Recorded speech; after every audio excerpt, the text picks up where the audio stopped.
Bueno, buenas tardes, señoras y señores. Gracias por acompañarnos en esta segunda reunión de nuestro segundo año del ciclo de conferencias sobre acoso escolar.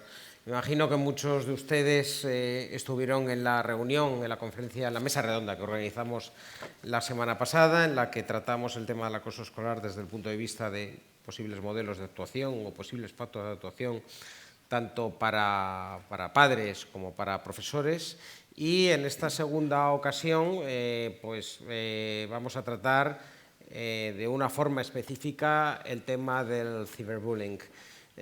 No es fácil porque, bueno, ya lo comentamos el otro día, pues el tema del acoso escolar se produce quizás acotado a unas determinadas horas del día, no por esto se limita en modo alguno el sufrimiento del afectado, por supuesto, pero sí que se realiza en el ámbito del centro escolar o en la ruta o fuera del ámbito escolar, pero en las inmediaciones, en el recreo, en el comedor o en la clase. En cambio, el ciberbullying no está acotado en el tiempo, se produce durante las 24 horas del día y te llega la situación de acoso hasta el último rincón de tu hogar, donde en teoría, al menos hace 20 años, estabas protegido. Y ahora ya ni eso. Es además difícil la intervención desde el punto de vista del colegio, porque se produce fuera de ese ámbito. Pero bueno, indudablemente son temas que vamos a comentar ahora. Antes de presentar a nuestros invitados, a los componentes de esa mesa, les recuerdo que les hemos dejado un tarjetón en sus asientos, en sus butacas, para que si ustedes lo desean se lo hagan llegar a nuestras azafatas y ellos me lo harán llegar a mí. No tienen por qué esperar al final. Yo tengo preparadas mis preguntas, que sin duda alguna pues muchas de ellas coincidirán con las suyas, pero al igual que sucedió la semana pasada, al final me las guardé todas porque empecé a formular las suyas para plantear el mayor número de ellas posible. Les presento a continuación a las personas que hoy nos acompañan. En primer lugar, a mi izquierda y por tanto a su derecha, tengo a Esther Arén. Esther es inspectora jefe de la Policía Nacional y delegada provincial de Participación Ciudadana de Madrid. Esther es inspectora de policía desde hace casi 25 años, muy activa en redes sociales y madre de 2 hijos adolescentes que estoy seguro de que estarán absolutamente supervisados. Y también con ellos aprendo y me la lía mucho. Desde 2013, año en que asciende a inspectora jefe, dirige la Unidad de Participación Ciudadana, una unidad preventiva que llega a todos los colectivos de la sociedad y uno de los objetivos que tiene es que la sociedad aprenda a proteger y supervisar el uso que los menores hacen de las redes sociales. Su trabajo al frente de esta unidad ha recibido varios galardones y además de su trabajo diario recorre España impartiendo conferencias y charlas a pediatras y docentes sobre cómo prevenir el ciberbullying y a quién acudir en demanda de ayuda. José Antonio Luengo es psicólogo y miembro del equipo de apoyo contra el acoso escolar de la Comunidad de Madrid. Es compañero de Andrés Crespo, a quien tuvimos la semana pasada. José Antonio es especialista en psicología educativa y en intervención en centros educativos problemáticos. Desde 1987 es funcionario docente del Cuerpo de Profesores de Enseñanza Secundaria y ha sido y es profesor en distintas facultades de educación. Durante 10 años desarrolló su actividad en la Oficina del Menor de la Comunidad de Madrid, donde ocupó distintas posiciones y desarrolló el primer protocolo de intervención en los casos de ciberbullying en centros educativos. Además, ha desempeñado distintos puestos de responsabilidad en la Administración regional. Desde mayo del 2016 forma parte del proyecto Equipo de Apoyo contra el Acoso Escolar de la Comunidad de Madrid, una unidad formada por 3 profesionales de la Administración que ofrece asesoramiento a colegios para que puedan superar, tratar y gestionar casos de acoso escolar. Es autora, además, de numerosas publicaciones relacionadas con el acoso escolar y ciberacoso, como antes les he comentado. Leticia Mata es directora del teléfono ANAR de ayuda a niños y adolescentes en situación de riesgo. Como ustedes saben, como ya les comenté, son nuestros partners, nuestros socios en el proyecto de lucha contra el acoso escolar que la Fundación Butragueña desde hace ya 2 años intenta trabajar en la medida de sus posibilidades para intentar al menos mermarlo. Leticia es licenciada en Derecho y abogada en ejercicio desde 1996. En 2008 comienza a especializarse en materia de Derecho de Familia y Protección del Menor. Ese mismo año se incorpora a la Fundación ANAR colaborando como voluntaria en el Departamento Jurídico, hasta que en 2014 asume la dirección del teléfono ANAR. En estos años, Leticia ha compaginado su labor en la Fundación ANAR con el ejercicio de la abogacía, dirigida siempre a las áreas del menor y la familia. Tiene además un máster en Derecho de las Telecomunicaciones por la Pontificia de Comillas de Madrid. Como abogada especializada en la protección de la infancia y directora del teléfono ANAR, Leticia ha participado en presentaciones, comisiones, grupos de trabajo, ponencias, publicaciones, foros o cursos relacionados con este campo y, en especial, en todo lo relativo a la violencia hacia los menores de edad. Y, por último, pero no menos importante, Carlos Represa es presidente de la Asociación Nacional para la Protección de Menores en Internet. Carlos es licenciado en Derecho y abogado colegiado. En la actualidad también es director de proyectos educativos de la Fundación Vías y durante los últimos años ha dedicado una intensa labor profesional al servicio del diseño, implantación y ejecución de sistemas de seguridad y uso responsable de la red, tanto en centros escolares como en consejerías de educación. Es profesor universitario y no le importa asumir que es un padre al que el bullying o el ciberbullying le cambió la vida. Como les decía, nosotros, la Fundación Butragueña, desarrolla diferentes líneas de acción. El tema de la prevención en colegios, tenemos un programa para actuar en un centenar de colegios al año. Tenemos nuestras campañas en redes sociales para intentar reconducir la actitud, no tanto del acosador, desde luego, sino más bien combatir el silencio de los compañeros del acosado. Y luego, por último, también desarrollamos todos los años estudios para analizar desde el punto de vista de los afectados la situación del acoso escolar en España. El último estudio que hicimos, creo recordar, Leticia, que en el último trimestre del año pasado, además se refería específicamente al tema del ciberbullying.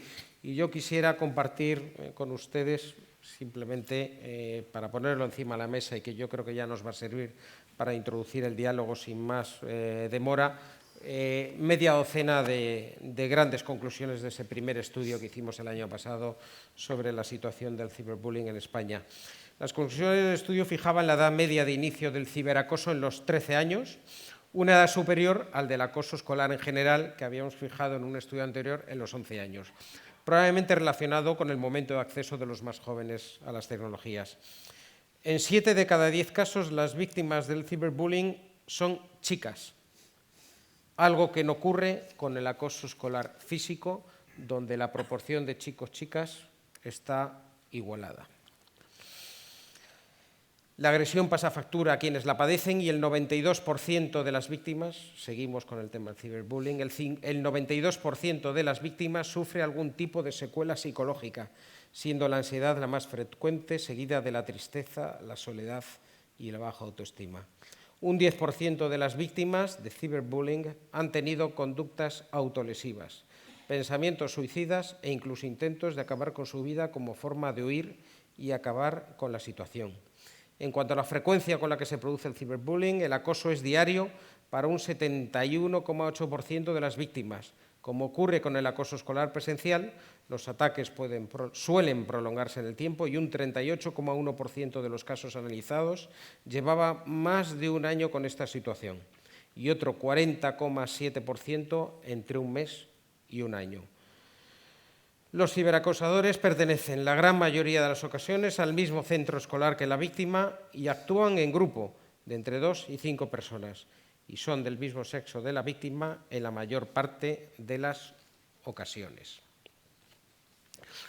Bueno, la verdad es que son datos abrumadores, toda esta realidad es abrumadora.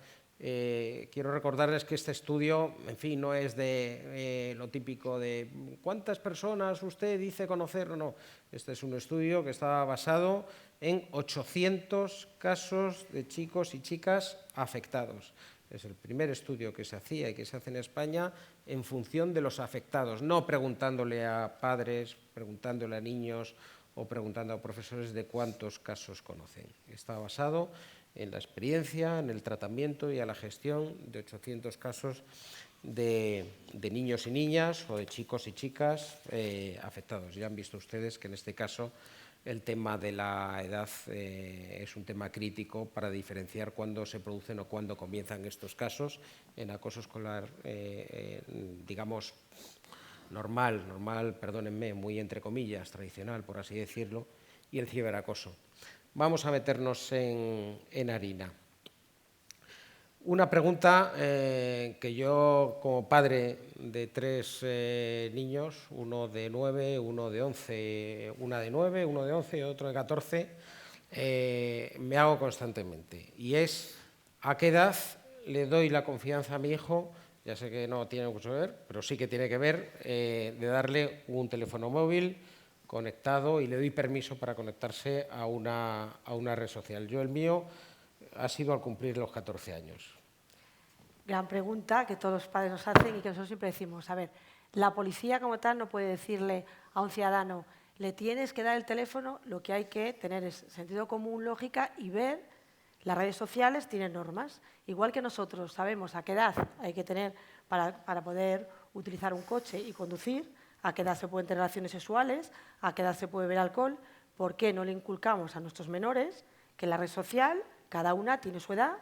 Y que lo que está claro es que en función de la madurez, el padre tiene que saber cuándo le da un móvil. Tiene que tener claro que menos de 14 años, el responsable del teléfono móvil y de las acciones que el menor comete en esas redes sociales es el padre. Porque nosotros entramos en los colegios y los niños con 10 años tienen teléfono móvil. Después de las primeras comuniones les regalan los teléfonos móviles. Y ahí no es la policía ni la sociedad, son los padres. Entonces, uno tiene que mirar y pensar, soy padre, le quiero dar un teléfono móvil, le puedo dar un teléfono móvil que no tenga conexión a Internet. ¿Está preparado, tiene madurez suficiente para asumir que va a navegar solo por las redes sin que nadie le controle? Es que... Depende del niño. ¿Y de los tuyos a qué edad? Pero sobre todo, que es importante saber, la edad tiene que ir también vinculada a la edad responsabilidad penal. Es decir, yo tengo que darle si le doy un teléfono móvil a un niño que tiene 14 años y tiene conexión a Internet y tiene redes, tengo que saber que lo que cuelga en esa red social, el niño es responsable penalmente si pasa de 14 años. En mi caso, yo tengo, y además lo digo, no me importa que me pongo como ejemplo, ¿no? Con todo lo que conlleva. Tengo un niño de casi 12 años, cumple este mes, que no tiene teléfono móvil, es casi el único de su clase que no tiene teléfono móvil, lo tiene asumido porque sabe que no le pasa nada por no tener teléfono móvil, y tengo otra adolescente de 15 que tiene teléfono móvil, que tiene alguna red social desde hace 20 días. Y desde hace 20 días yo las normas que comparto con la sociedad las aplico con mi hija. Es decir, tiene Instagram, pues si quieres tener Instagram, tengo que estar yo en Instagram. El correo con el que se creó Instagram es mi correo. Los seguidores son seguidores que tienes que conocer en el mundo virtual. Y, por supuesto, mamá va a estar ahí. Mundo real. Claro, mi hija, mamá, por favor, no me hagas esto. El teléfono móvil es mío, lo pago yo y las normas las pongo yo. Como cuando a mí me daban el coche para irme de marcha y mi padre me decía, tienes 18 años, te llevas mi coche, pero a las 10 aparcado en la puerta. Pues en vez de darle un teléfono móvil, nos daban un coche, ahora les damos móviles, pero hay que aplicar normas. Y no porque lo diga la policía, que es lo que yo de verdad agradezco muchísimo ese estudio, porque es lo que nosotros veíamos en los colegios, y aquí además tengo a un compañero con el que colaboro, Fernando, que trimestralmente en delegación de gobierno nos reunimos para ver lo que se está haciendo bien, lo que se está haciendo mal, y hemos tenido que bajar la edad. Cuando yo llegué a esta unidad, o sea que los datos, si los analizáramos, porque imagino que el estudio, cuando se hace, ha pasado a lo mejor un año. Cuando yo llegué a esta unidad en el 2013, con 12 años todos los niños tenían teléfono móvil y tenían redes en clase. Ahora, con 10 años. Y han pasado 3 años. Es decir, que yo creo que a todos se nos está yendo un poquito de las manos porque lo hacemos para que no sea el diferente, para que no sea el friki, y al final les queremos tener controlados y nunca estuvieron tan descontrolados. Sí, sin duda. Una cuestión para los 4. Esto no es una entrevista mía a cada uno de vosotros. Introducir, debatir, apuntar, complementar cuando lo consideréis necesario, ¿vale? ¿Sobre esto o...? Sobre esto o lo que yo te voy a preguntar a continuación. ¿Qué es lo que prefieres? Te pregunto. El tema, José Antonio, por tu experiencia en los temas escolares, ¿cómo puede actuar y si puede actuar el colegio, el centro educativo, cuando se está produciendo una situación de acoso de una forma redundante, de una forma consistente y permanente en el tiempo, pero que no se produce en el ámbito escolar, obviamente, sino que son compañeros del chico, de la chica, compañeros escolares. ¿Qué puede hacer el colegio? Si hace algo el colegio, ¿tiene alguna responsabilidad? ¿Qué protocolos de actuación se siguen? Tanto desde el punto de vista de, digamos, qué es lo que está establecido en el protocolo, como cuáles son tus recomendaciones. Bien, es absolutamente obligada su intervención. Del colegio. Del colegio, del centro educativo. Absolutamente obligada. Yo voy a contar dos ejemplos muy rápidos de conversaciones de las muchas conversaciones que teníamos en la oficina del defensor del menor. Nosotros vimos en los 10 años que yo estuve allí, hasta que cerró la institución en 2012, nosotros veníamos a ver en torno a 200 casos de denuncias que nos llegaban a la institución porque no se estaba actuando adecuadamente, entendía la familia, etc. Eran denuncias que lógicamente generaban la apertura de un expediente, una investigación en el ámbito de lo administrativo, y hablábamos con los chicos, con las familias. Era absolutamente habitual, cuando teníamos la oportunidad de hablar con algunos padres de presuntos acosadores, este tipo de observación. Mire, usted lo que mi hijo haga a las 11 de la noche en su habitación, usted no es nadie para ni juzgarlo ni tomarlo en consideración. Esto, en todo caso, será cosa mía. Yo recuerdo que en ese momento yo no les decía esto que les voy a decir ahora, pero lo pensaba. Yo pensaba, ¿usted se cree que la policía es tonta? Porque, lógicamente, estaba absolutamente equivocado. Es decir, él tenía una responsabilidad civil, una responsabilidad en el ejercicio de la patria potestad que no estaba cumpliendo. Y en el caso de directores de centros, en aquel entonces, en más de una ocasión, yo tenía que escuchar cosas de este jaez, ¿no? Mira, esto es un asunto que no está ocurriendo dentro de las 4 paredes del centro educativo, por lo tanto yo no tengo responsabilidad. La respuesta es concluyente. Primero, porque normativamente está prescrito, está definido, está detallado esta responsabilidad. Y en segundo lugar, y esto es algo que yo digo a los directores siempre, cuando un alumno tuyo está sufriendo, permanecer inactivo es la peor de las negligencias. Primero, tienes la obligación reglamentaria, pero segundo, tienes la obligación moral, ética, profesional, de ver qué está pasando. Lógicamente, no es fácil en ocasiones, en muchas ocasiones. Pero terminaré diciendo, por no extenderme mucho más, que en el momento en que nosotros detectamos una situación de ciberacoso, como también de acoso, tenemos la obligación de desarrollar un marco rapidísimo de indagación, de investigación, que permita poner negro sobre blanco lo que está pasando, proteger a la víctima, trabajar con la familia, desarrollar acciones que permitan dilucidar expresamente qué está pasando y, ojo, y esto es muy importante, luego avanzaré en este tema, desarrollar acciones que permitan trabajar también con los acosadores. ¿Nosotros quién es, José Antonio?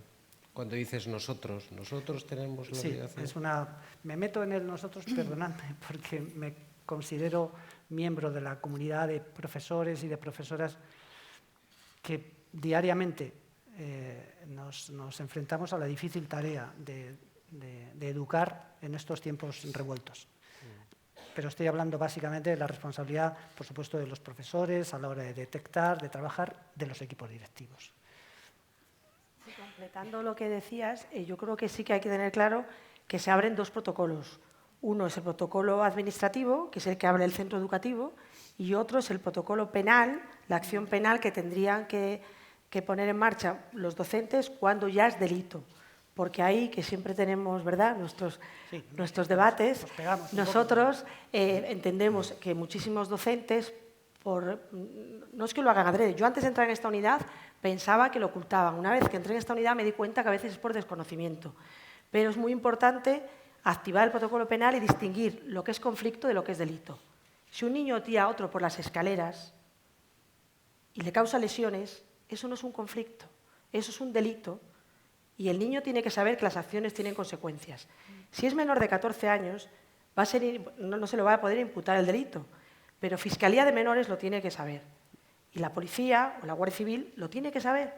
Y si no lo quieren hacer a través de la Policía o Guardia Civil con los delegados de participación ciudadana, que es una figura preventiva que existe en toda España y a la que recurrir porque asesoramos, ayudamos y ponemos en marcha la acción penal, que recurran a Fiscalía, pero que recurran. Porque ese profesor que se va a su casa con el WhatsApp donde hay un delito, con la conversación que ha tenido con el menor que le cuenta lo que le está pasando y se lo guarda y no sabe qué hacer, ahí estamos perdiendo un tiempo que es importantísimo. Y ahí hay que actuar y cambiando el chip, y eso se puede cambiar con conocimiento y con herramientas. Si uno desconoce y tiene ignorancia en ese tema, al final no activa el proceso penal y ese niño está desprotegido. Lorenzo, yo prometo callarme en la siguiente pregunta, pero sí quiero insistir en una idea. Nosotros tenemos, en la Comunidad de Madrid, tenemos en torno a 350.000 chicos y chicas entre 8 y 15 años. 350.000 chicos y chicas, la mayor parte de ellos con un móvil, con un dispositivo móvil, la mayor parte de ellos de tercera o cuarta generación, que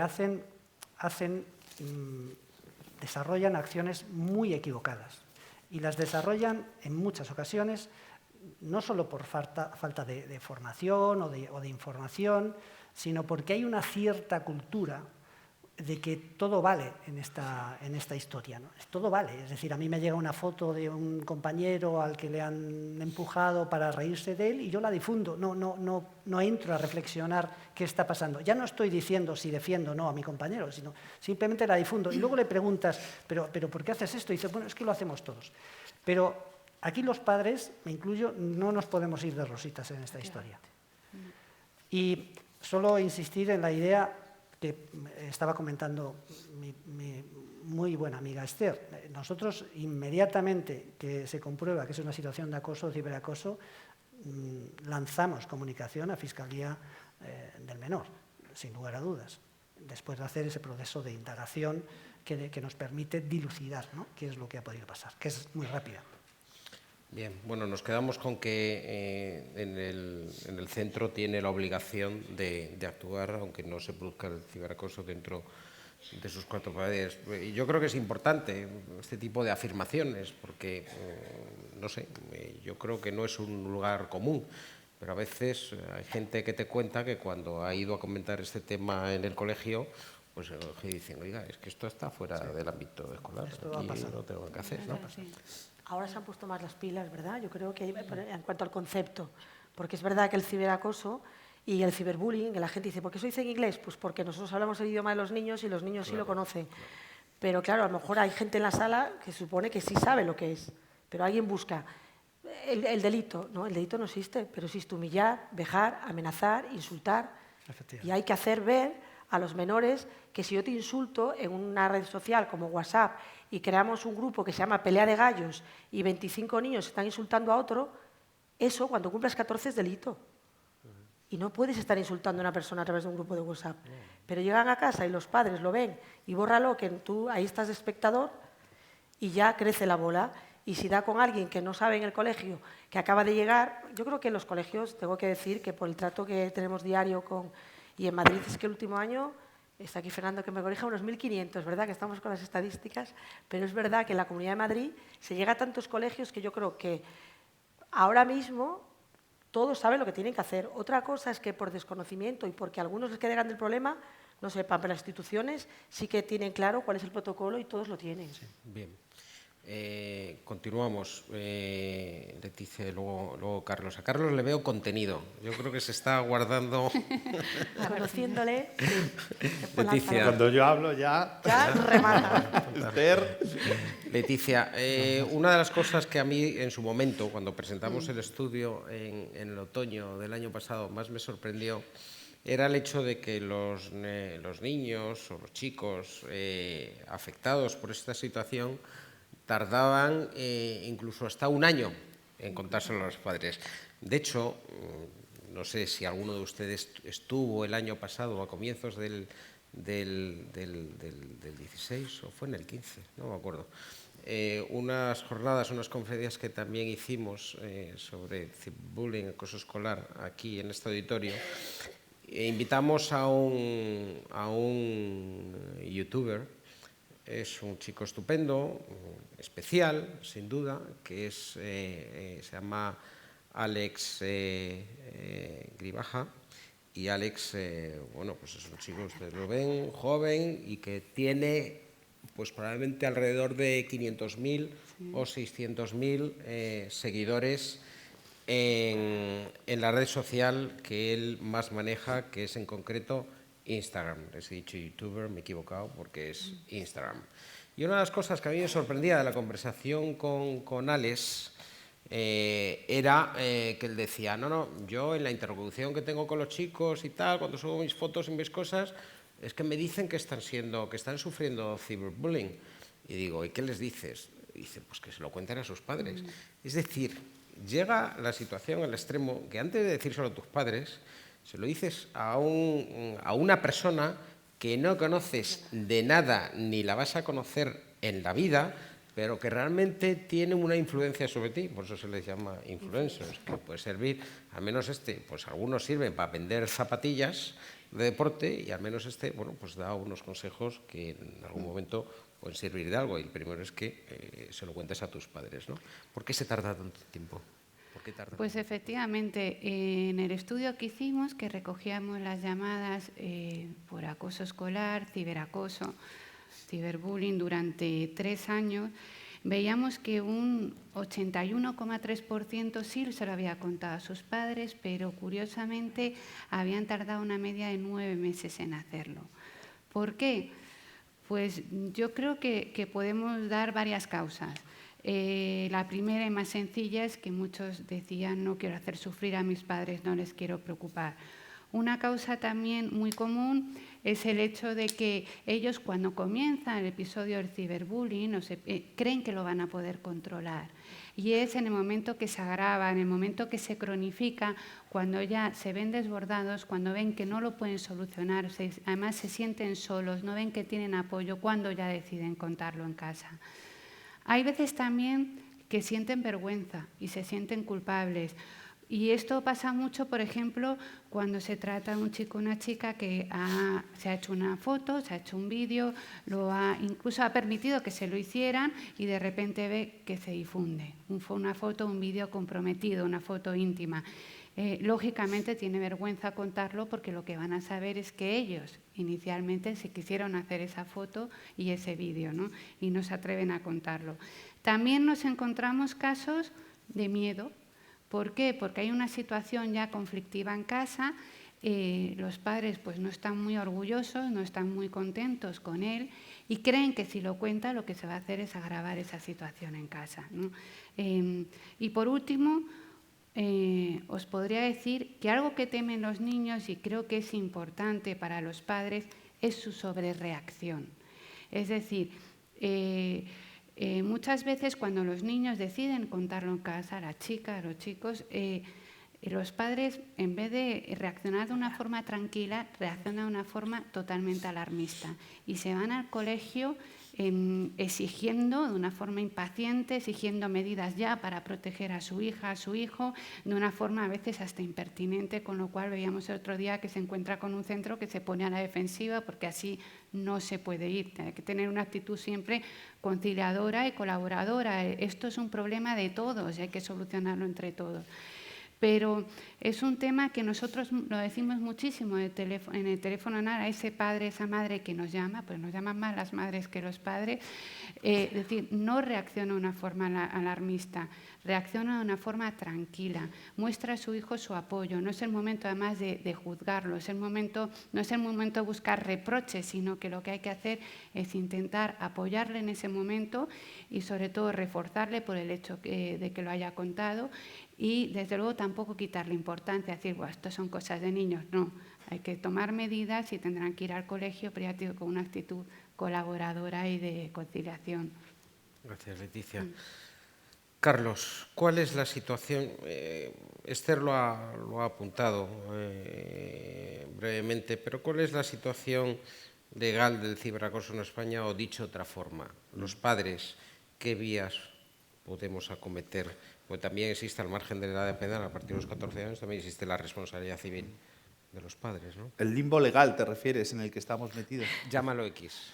Bueno, un poco por ir contextualizando, a mí quizá lo que deberíamos al principio haber explicado es lo que entendemos por ciberbullying, ¿no? El concepto de ciberbullying, porque realmente el ciberbullying entendido como un acoso que se transfiere o que se traslada a las redes sociales dentro de los entornos escolares y los entornos de los niños quizás sea el menor de los problemas que tenemos cuantitativamente, ¿no? Todos esos estudios y estadísticas, luego cuando te pones a analizarlo y haces analítica de datos, descubres que, bueno, que el ciberbullying como tal es uno de los problemas, pero tenemos sexting, grooming, suplantaciones de identidad, happy slapping, self-injuring. Tenemos tantos problemas, derechos de propiedad intelectual.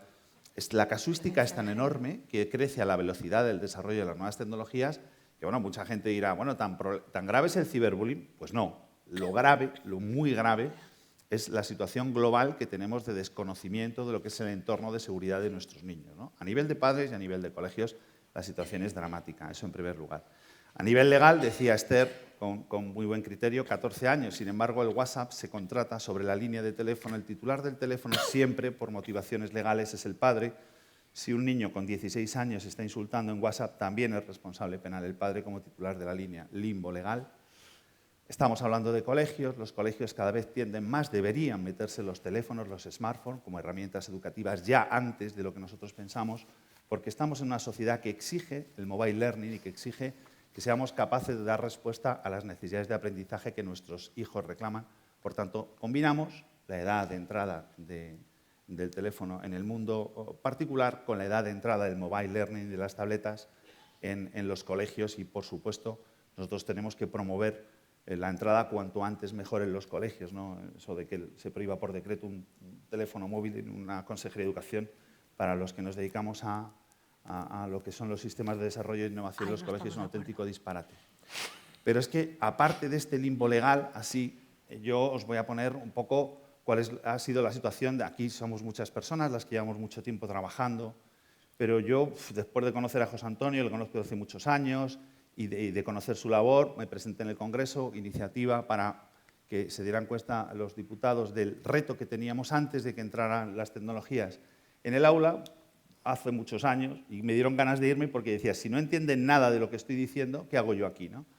Y les dije, la violencia digital temprana, la violencia de género temprana, va a crecer a cifras de 2 dígitos de aquí a nada. Está creciendo a cifras de 2 dígitos, lo sabemos, pero no entramos en ese debate, ¿no?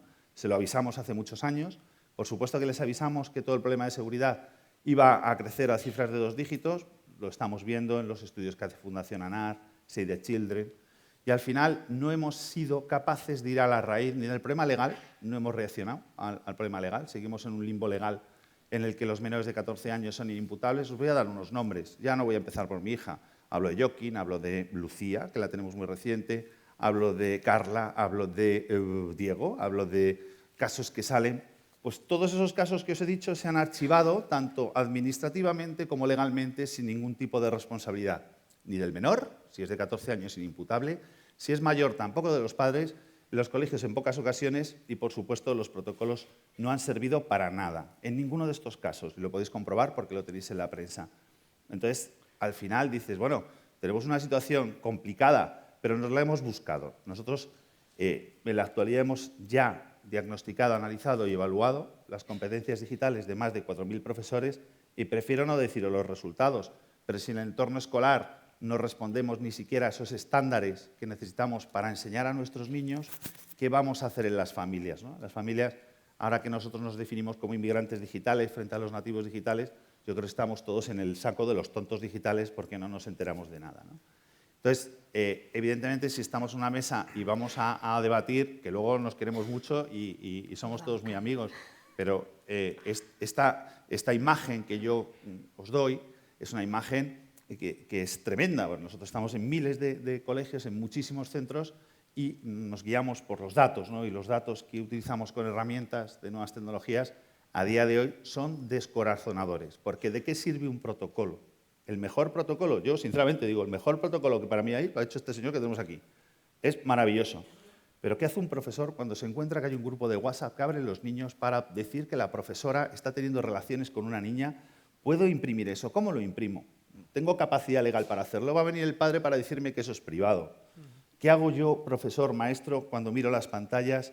¿Qué imprimo? ¿Qué no imprimo? ¿Cómo levanto acta? ¿Cómo lo transmito a mi inspector? ¿Hablas con los inspectores? No, es que ha venido un señor de protección de datos que nos ha dicho que en los colegios no se pueden hacer fotos. ¿Qué dice? ¿Qué está diciendo? Ellos mismos dicen, no, es que ha venido otro señor que nos ha dicho lo contrario, ¿no? Y esto es verdad, ¿eh? ¿Hay aquí algún inspector de educación? Sí, ahí sí. Pues es terrible, o sea, hablar con ellos y ver que intentan de forma autodidacta saber qué es lo que vale, lo que viene un día y los dice un consultor de protección de datos, luego un abogado, luego de una fundación, dónde estoy, qué hago, qué puedo hacer, ¿no? Y todo ese marasmo que tenemos se refleja, y ya no solo en Fundación ANAR, porque si veis el estudio de la Junta de Andalucía de la Universidad de Córdoba, que José Antonio lo estuvimos comentando el otro día, pues no hace ni 2 años que allí mismo me dijeron, no, esto lo tenemos muy controlado en Andalucía. En 2 años dicen que lo tienen enquistado y que les ha desbordado. Yo ya lo único que decía, digo, bueno, si esto se veía venir, ¿no? Y precisamente por ese concepto y por esa incapacidad de respuesta. Pero a ver, Carlos, yo creo que si empezamos a criticar lo que hay, pero no ponemos soluciones, estamos donde estamos y al final los padres, que somos los responsables, seguimos dejando que vayan solos. Y tú puedes criticar el sistema, las instituciones, pero cada uno tiene que protegerse dentro del mundo digital y tiene que proteger a sus hijos. Yo puedo tener compañeros que no tengan ni idea de redes y cuando vamos a una comisaría tienen que saber cómo ayudarte. Y hay policías buenos, policías malos, mediocres y ovejas negras tenemos en todos los gremios. No hemos llegado ahí, yo estaba dando una visión Tenemos general. en todos los Yo si gremios. quieres ya te aporto soluciones. Pero lo importante es que quede claro lo que hay que hacer, cómo lo puedes utilizar y los recursos que tienes. Y los recursos, en general, la sociedad no los conoce. No sabe que puede activar lo que decía José Antonio. Es decir, sí se están haciendo muchísimas cosas y nosotros somos el ejemplo que representamos cada uno de lo nuestro, pero es verdad que falta. Nosotros entramos en 1.500 colegios este año. Le damos charlas a los niños, le damos charlas a los docentes. Los padres no vienen, no vienen. Y tenemos que buscar encuentros que gracias a profesionales que nos acogen y dicen, bueno, pues venga, también queremos a la policía y vienen padres y educadores. Pero si en el colegio le estamos diciendo una cosa al niño, el educador va en la misma línea, el pediatra va en la misma línea, el psicólogo va en la misma línea y el padre pasa, el puzzle no se cierra. Y no podemos hacer nada y ahí tenemos una pared. Y es importante que para poder... Nosotros le ponemos un ejemplo a los niños y es muy práctico. Un cuchillo vale para cortar jamón, pero también mata. Yo si voy a Sevilla no voy en carro de vacas, voy en AVE. Si ahora yo les mandara a todos los que están aquí que levanten la mano, ¿cuántos están en redes? ¿Cuántos usan las redes? ¿Cuántos conocen, saben lo que es? Estoy en Peris, hacemos un Peris y te reto por Insta. ¿Saben los que están aquí qué significa eso? Pues esta noche entren en Periscope y hagan un Peris y reten por Insta. Y verán dónde están sus hijos, sus sobrinos, sus primos, en la habitación, en camita, pero haciendo un Peris por Insta con un pederasta. Y se queda un cuerpo. ¿Sabemos dónde tenemos a los niños? No lo sabemos. Y ahí es donde hay que empezar a educar a la sociedad digitalmente. Y está muy bien lo que dices del cole, pero ese maestro, como ese policía, a mí no me van a poner la tablet, el iPhone me lo compro yo. Y yo no le puedo decir al ministro, póngame un iPhone. Pero si a mi hija le doy un iPhone, yo tengo que tener un iPhone. Y si mi hija está en Instagram, yo tengo que estar en Instagram. Eso es. Porque si criticamos Voy a respetar turnos mejor, ¿no? Si vamos en orden, pues por ahí. ellos se quedan igual. Lo que necesitan son herramientas para ponerse las pilas, pero el sistema no va a cambiar y no nos van a poner a todos los policías un iPhone y en todos los colegios una tablet.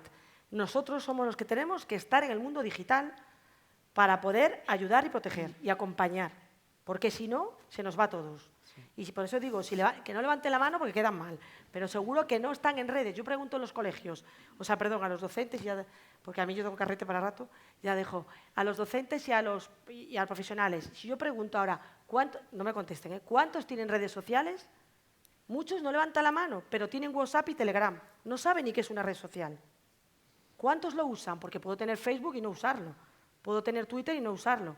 Nuestros menores tienen redes y las usan, pero nadie les ha enseñado a usarlas bien. Sí.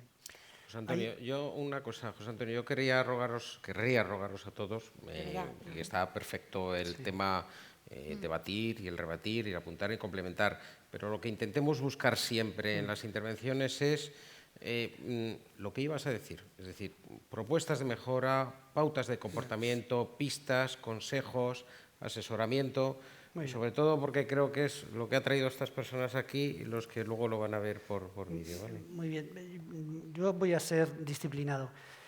El panorama no pinta bien, es que no pinta nada bien. Y no pinta nada bien porque llevamos 15 años de retraso en hacer las cosas que tendríamos que haber hecho. Llevamos 15 años de retraso en enseñar a nuestros hijos a ser ciudadanos digitales. Y esto, claro, efectivamente, el que no sabía qué era eso de ser ciudadano digital, difícilmente lo podía concretar. Pero llevamos 15 años de retraso marcados por la generación permanente y constante de nuevos riesgos de comportamientos absolutamente deleznables y ominosos que vemos todos los días. En una franja de población muy pequeña, pero que se extiende de manera viral por el comportamiento laxo de la mayor parte de los chicos y de las chicas, que son gente sana, pero que no comprende verdaderamente, no ha llegado a tener conciencia, no hemos sido capaces de transmitirle con sensibilidad la responsabilidad que tienen para ayudar al que lo está pasando mal, para protegerle y, sobre todo, para no hacerle más daño. Pero la buena noticia, insisto, y aporto soluciones, es que sabemos lo que hay que hacer. Es que sabemos lo que hay que hacer. Es que nosotros sabemos que cuando trabajamos con grupos de adolescentes, de niños y de adolescentes, con grupos clase, sensibilizando, informando, haciéndoles protagonistas, cuando trabajamos con modelos de ayuda entre iguales para informar y sensibilizar, no estoy hablando de procesos de mediación en conflictos ni en estos comportamientos delictivos, sino simplemente para ayudar, acompañar, proteger. Cuando en los centros educativos se dispone de tiempo para poder hacer ese trabajo, que no siempre se dispone de tiempo, los resultados son excelentes. Los chicos mejoran, los chicos cambian, los chicos desarrollan actividades proactivas y llevamos tiempo viéndolo. Sí. Diré una cosa más. Yo no he estado en Finlandia, es uno de mis mayores problemas en la vida, pero lo que quiero decirles es que lo que están haciendo en Finlandia y se está vendiendo como la moto de las motos es algo que en muchos centros en este país se está haciendo desde hace mucho tiempo. Porque hay muchos profesores implicados, muchos en hacer las cosas bien, con muchas dudas, me quedan 30 segundos, con muchas dudas, con muchas incertidumbres, pero estamos en un momento bueno, hemos levantado las alfombras y huele mal. Sí. Ya, pero estamos en disposición de barrer y de hacer las cosas bien. Puntos fundamentales. Trabajo en sensibilización de nuestros chicos y de nuestras chicas. Conciencia de padres y madres de la responsabilidad que tienen. Insisto, llevamos 15 años de retraso, sin hacer nada en este sentido, permitiendo que nuestros hijos se conviertan, en algunas ocasiones, en poco menos que eremitas en sus apartamentos para adolescentes. Bueno, no sale, le tengo controlado. El acceso a contenidos inadecuados, que ha citado antes superficialmente Carlos, es uno de los grandes problemas que tenemos hoy en día. Y esto es responsabilidad de los adultos. Alguna responsabilidad tendremos en los fallos que tienen nuestros hijos. La educación en valores, ¿verdad, José Antonio? Esther. Perdón. Por seguir un poquito con lo que decía José Antonio, que estoy totalmente de acuerdo con él, una cosa que nos llamó la atención cuando hicimos el informe y analizamos todos esos casos es ver cuáles eran los motivos por que un niño ejercía ciberbullying. Y un 25% era por la propia agresividad de los menores adolescentes. Esto nos hace plantearnos si los chicos de ahora son más violentos, son más agresivos que antes y por qué.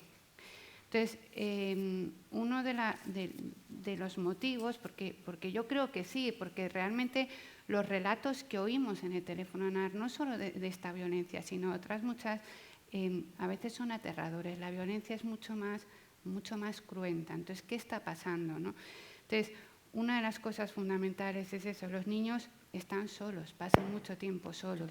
A lo mejor no solo en sus casas, pero sí en sus habitaciones con un móvil en la mano. Acceden, como decía Carlos, como decía José Antonio, a contenidos de Internet. En Internet no hay censura, pueden acceder a cualquier contenido. Nosotros estamos todos los días con este problema porque ya no son contenidos violentos, juegos violentos, donde no hay un adulto que les va filtrando, sino que además estamos viendo pues, contenidos de autolesiones, fomento a las autolesiones, trastornos de alimentación, bueno, pues todo tipo de riesgo. Entonces, ahí tenemos un problema. El niño poco a poco lo que estamos viendo es que está normalizando la violencia, se está desensibilizando y eso es lo que pasa también mucho en los niños espectadores del ciberbullying, que en un 85% de los casos miraron para otro lado, no se quieren implicar. Entonces, ¿qué es lo que pasa? ¿Lo ven algo normal o dicen, bueno, pues es parte, ahora le ha tocado a él, ¿no? Entonces, bueno, pues ahí tenemos que hacer algo. Es importantísimo los modelos de referencia. En el colegio, todo el personal docente tiene que tener un comportamiento adecuado siempre. Son los modelos de referencia. Los padres igual. El niño que observa violencia en casa, que la padece, va a reproducir esa violencia hacia sus iguales, ¿no? Entonces, tenemos que tener cuidado. Ahí los padres tienen una labor fundamental en sus modelos de comportamiento, en sus patrones. Y tenemos que intentar terminar pues, con el castigo físico como forma de educar y con la resolución de conflictos a través de la violencia. Porque el niño bueno, pues, va a utilizar al final esa violencia como un fin y va a reproducir esa violencia cuando salga de casa en sus iguales. Carlos. Bueno, como Leticia yo creo que nos ha situado muy bien en el ámbito familiar, yo voy a redireccionar un poco al ámbito educativo, retomando lo que ha dicho José Antonio, del retraso que llevamos, ¿no? Y os voy a poner ejemplos claros. Llevamos 15 años de retraso porque nos hemos empeñado en comenzar la casa por el tejado y seguimos RQR, ¿vale? Hay una de las cosas que yo siempre digo, con todo el respeto del mundo, que lo bueno que tienen los políticos es que cada 4 años se van, ¿no? Pero los responsables políticos y administrativos son realmente los que marcan las pautas y los que en muchas ocasiones a nosotros nos hacen decir, si es que ¿para qué voy a hacer nada si no se está enterando nada de lo que digo, ¿no? Pues en este caso os voy a contar experiencias reales de cómo se trabaja desde la base, ¿no? Que es lo que nosotros hacemos con un caso que ha puesto Esther. El famoso Peris o Periscope, o la transmisión en streaming, o la utilización de recursos digitales en redes sociales que permiten una interacción. Periscope es una herramienta que corre sobre Twitter y que en malas manos causa daño. Cuando nosotros entrenamos a los niños en el uso responsable de Twitter, empezamos con un corcho y POSIT y creamos rúbricas y les enseñamos que su profesor va a supervisar lo que va a poner en el POSIT. Les creamos hashtag y se los calificamos.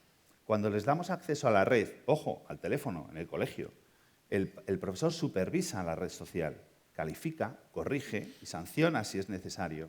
Cuando los niños salen a utilizar Twitter como herramienta educativa, incluso Periscope, para niños que están en casa y no pueden, por motivaciones físicas, no pueden ir a clase por enfermedad, tienen a sus compañeros retransmitiendo en directo la clase, el profesor, y por hashtag poniéndole los deberes, resolviéndole las dudas, y saben que supervisamos, que revisamos, y que el uso responsable forma parte de esa formación. Si ya sabemos que el sistema funciona, que los contenidos curriculares, que la competencia digital, y Europa 2020 nos ha dado lo que llevábamos tanto tiempo, y vuelvo a insistir, yo creo que la primera persona en España que lo dijo aquí está sentada a mi derecha. Si esto funciona, si sabemos cuál es el camino, yo agradezco muchísimo la labor que hace la Mutua y la policía, no me canso de decirlo, pero eso es, diríamos, la guinda del pastel. Tenemos un problema de raíz mucho más grave, y el problema de raíz mucho más grave es que sabemos cómo resolverlo y tenemos mecanismos. A día de hoy, por meter el dedo en la llaga, el que estemos, los educadores, con los debates de si educación para la ciudadanía, que si religión, que si no sé qué, realmente lo que estamos haciendo es no aplicar modelos que tenemos prácticamente identificados, si somos capaces de replicarlos, como el finlandés. vamos a prestar atención a lo que realmente importa. Sabemos cómo hacerlo, tenemos un profesorado completamente volcado e implicado al que no se le dan los medios. A día de hoy, el famoso debate entre el libro del texto y la competencia digital, evidentemente, va a volcarse respecto a las habilidades del profesor para hacer las clases mucho más enriquecidas, gamificación, disfruta y que el niño sea el centro de aprendizaje. Eso no tiene vuelta de hoja. Todo lo que hagamos retrasando eso será retrasar el abordar la violencia de género temprana que ya avisamos hace muchos años. Bueno, sin duda hay un fenómeno en el que todos estáis incidiendo que al final no es que sea tanto la prevención, sino la educación de raíz en valores a los niños para prevenir unas conductas o una frivolización de la violencia, por así decirlo, porque indudablemente hay un gap muy importante, que ya habéis mencionado casi todos, que es la falta, la carencia o la insuficiente formación o cultura tecnológica de los padres para hacer una supervisión efectiva, que además yo creo que siempre será insuficiente y que habrá un gap, una diferencia enorme entre la última tecnología que está utilizando tu hijo y el conocimiento que tú habías adquirido, que siempre estarás en la penúltima. Con lo cual, la forma de intentar contener ese uso erróneo o maledicente de esa tecnología o esa red social, lo que sea, esa tecnología en general, indudablemente es haber educado al chico o la chica. Pero me gustaría hacer una matización respecto a eso que estás diciendo. Y no porque yo sea tecnólogo, yo soy de formación abogado. Y quizá me ha tocado aprender más deprisa que otras personas por lo que pasó a mi hija. Pero tú ahora me das a mí cualquier aplicación que los niños, cualquiera de las que me digáis, no la puedo haber conocido, no la he visto en mi vida, y en 2 minutos te he destripado hasta el contrato. La privacidad, los permisos que das, qué está pasando, si tienes sistema de profiling o no, lo que sea, y no es que sea el más listo, probablemente sea el más tonto. Pero tienes unas habilidades ya, yo no creo que sea normal. Pero si yo las he Carlos, desarrollado, la puede desarrollar cualquier padre implicado en la educación de su hijo, ¿eh? Porque yo he cometido errores y muy graves, en el caso de mi hija, el de los que he aprendido, y espero que no me vuelva a pasar. Y, lógicamente, pero si yo puedo hacerlo, lo puede hacer cualquiera, ¿eh? Yo no soy más listo, probablemente es el más tonto. Cuando el padre tiene esa implicación y esos conocimientos de base, que es igual que los profesores, da igual. O sea, nosotros llega un momento que a los profesores les decimos, oye, tienes que utilizar Geniali, utiliza Kahoot, utiliza... No, ellos ya tienen la intuición y la capacidad desarrollada para ir adaptando esas herramientas al ritmo de la clase, a sus rúbricas, a lo que quieren y a su trabajo por proyectos. Y esto lo estamos viendo en el día a día.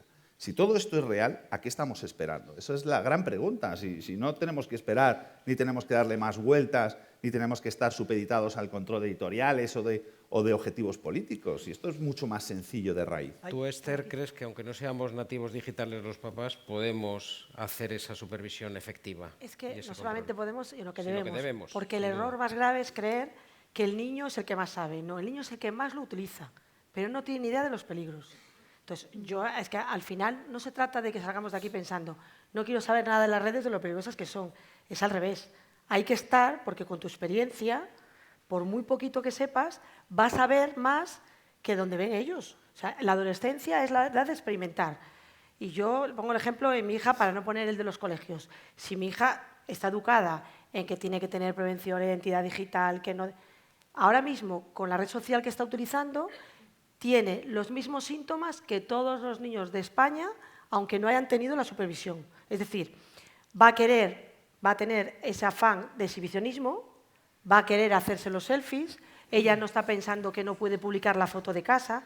Tienes que estar constantemente ahí, porque la adicción que crea esa red social, si no se lo estás controlando, si no le estás haciendo ver lo bueno y lo malo, nosotros lo decimos en los colegios, nos han puesto en un precipicio y nos dicen, vuela, que es genial, y vas a flipar, pero no nos dicen que si no llevas un paracaídas te vas a pegar una torta que igual no te recuperas. Bueno, quizás disculpa, la evidencia de lo que estás comentando tú y de lo que también comentaba Carlos es que antes has hecho mención, aunque cuando dais charlas en los colegios, te he entendido que también están abiertas a los padres. Y los padres no van. Sí, el plan director, que lleva 10 años funcionando en España, por parte de la Policía Nacional, y hemos mejorado y cada vez estamos más preparados, porque alguien dice, es que cuando empezaste, Esther, algunos no sabían, ya, pero hemos ido mejorando.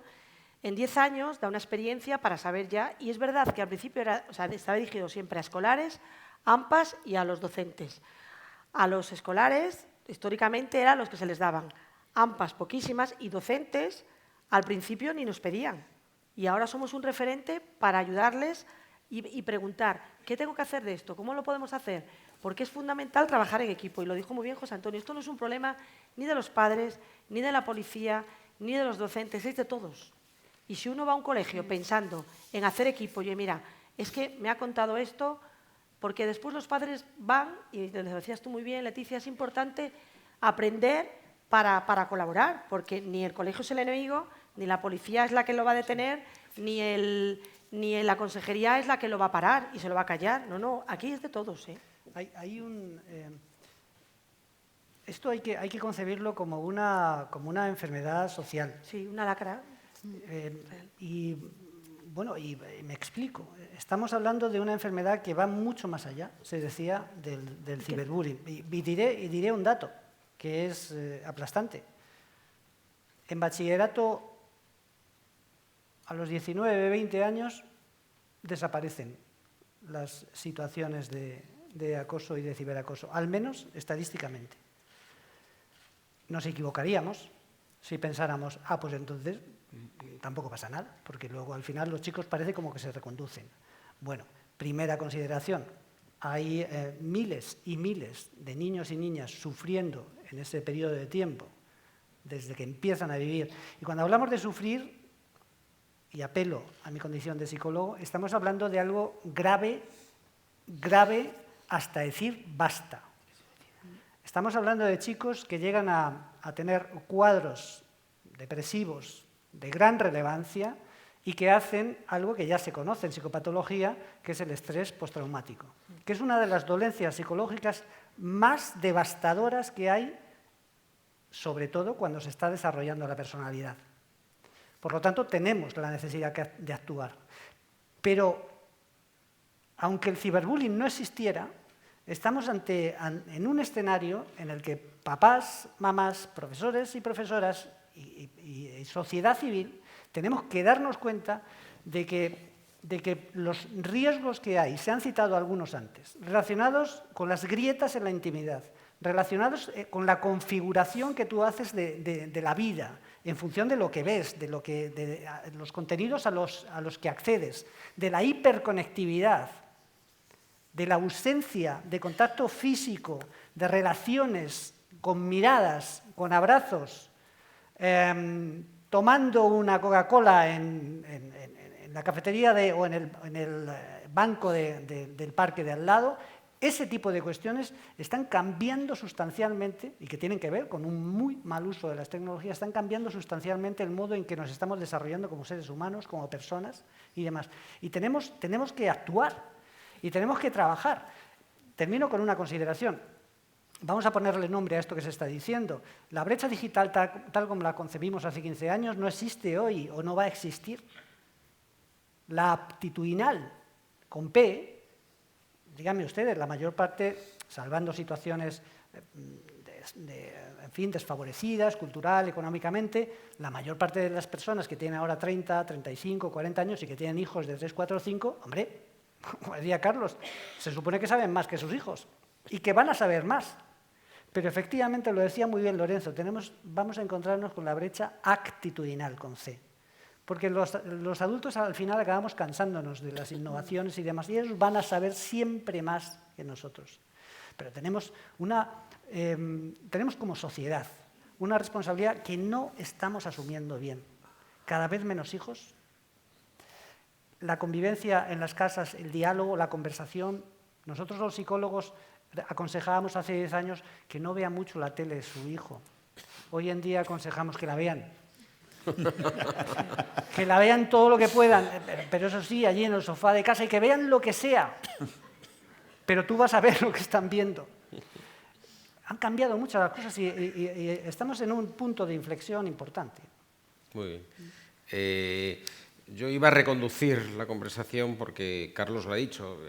Este es un tema del que queríamos tratar hoy, que estamos tratando, que es el ciberbullying, pero sí es cierto que forma parte de un problema mucho más amplio. Yo lo quería reconducir hacia allá, pero hay muchas preguntas, la verdad, en las que, de los asistentes, en las que os preguntan dónde pueden obtener recursos, el tema de las apps con P, aptitudes. ¿Dónde pueden los padres con sus chicos acudir para adquirir esas aptitudes y ese conocimiento sobre cómo usar, cómo supervisar, cómo controlar? Nos preguntan también cómo solicitar, los recursos son limitados, por supuesto, pero nos preguntan también cómo solicitar el que se acuda a un colegio a dar una charla. ¿Dónde se pueden encontrar estos recursos y estas ayudas? En la policía tenemos un correo participa@policia.es que lo recibe nuestra unidad central y ahí lo distribuye a cualquier jefatura de España. En el caso de Madrid, por ejemplo, me cae a mí y lo distribuimos a los delegados de distrito y locales, que estamos presentes en todas las comisarías. La figura es el delegado de Participación Ciudadana. Y si es ya un caso de acoso escolar o ciberbullying, seguridadescolar@policia.es. Y después, a través del plan director y la delegación de gobierno, también ahí ya entran lo que es los colegios en la aplicación del Ministerio de Educación y Ciencia, pueden entrar y solicitarlo también. Sobre todo, casi todo ahora va por redes igual porque es muchísimo más rápido. Pero un papá puede ir al colegio y preguntar, ¿y nuestro colegio está acogido al plan director o al plan ciberexperto que hemos puesto también en marcha? Y el colegio sí se lo va a decir. Lo que están utilizando muchos padres es que si el cole, todavía hay colegios que es raro, pero sí que los hay, que dicen, ¿a qué va a venir aquí la policía?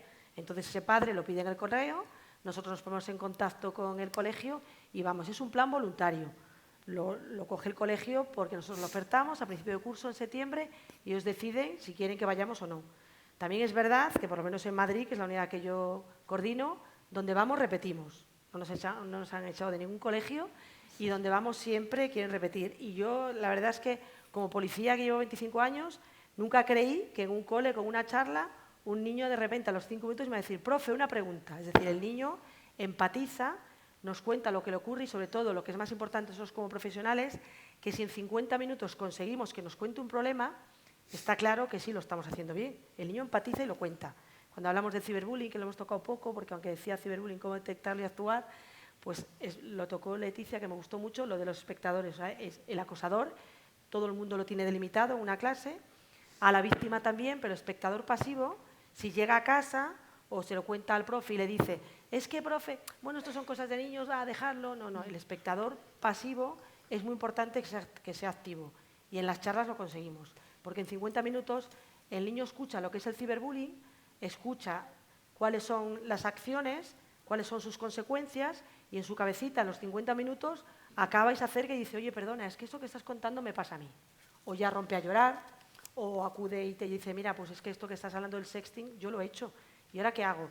Y me gustó mucho también la parte de Leticia, que empaticé con ella mucho porque nosotros lo decimos siempre, pase lo que pase, tú no te preocupes, que te vamos a ayudar. O sea, hayas hecho lo que hayas hecho y eso, cuando un docente, un padre, un educador, un pediatra, un policía se lo dice a un niño, el niño se agarra, es adulto, como si estuviera naufragando y viera un tronco y ahí se pega porque sabe que le vais a ayudar.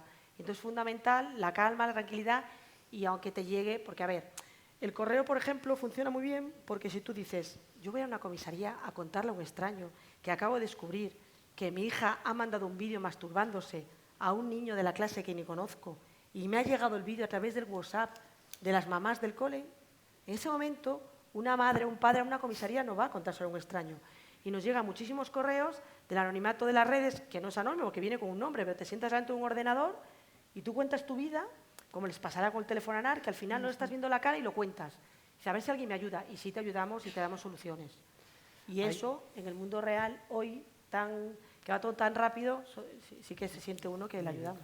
Hay unos recursos que son fáciles de recordar, porque se anotan fácil. El Estado acaba de crear, se presentó ayer, efectivamente, que estuvimos en el Día de Internet Segura, el Centro Nacional el Instituto Nacional de Ciberseguridad, INCIBE.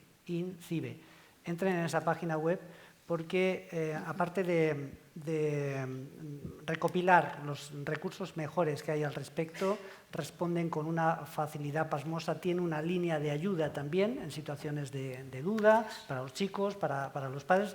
Estoy dando un centro nacional. Hay otros miles.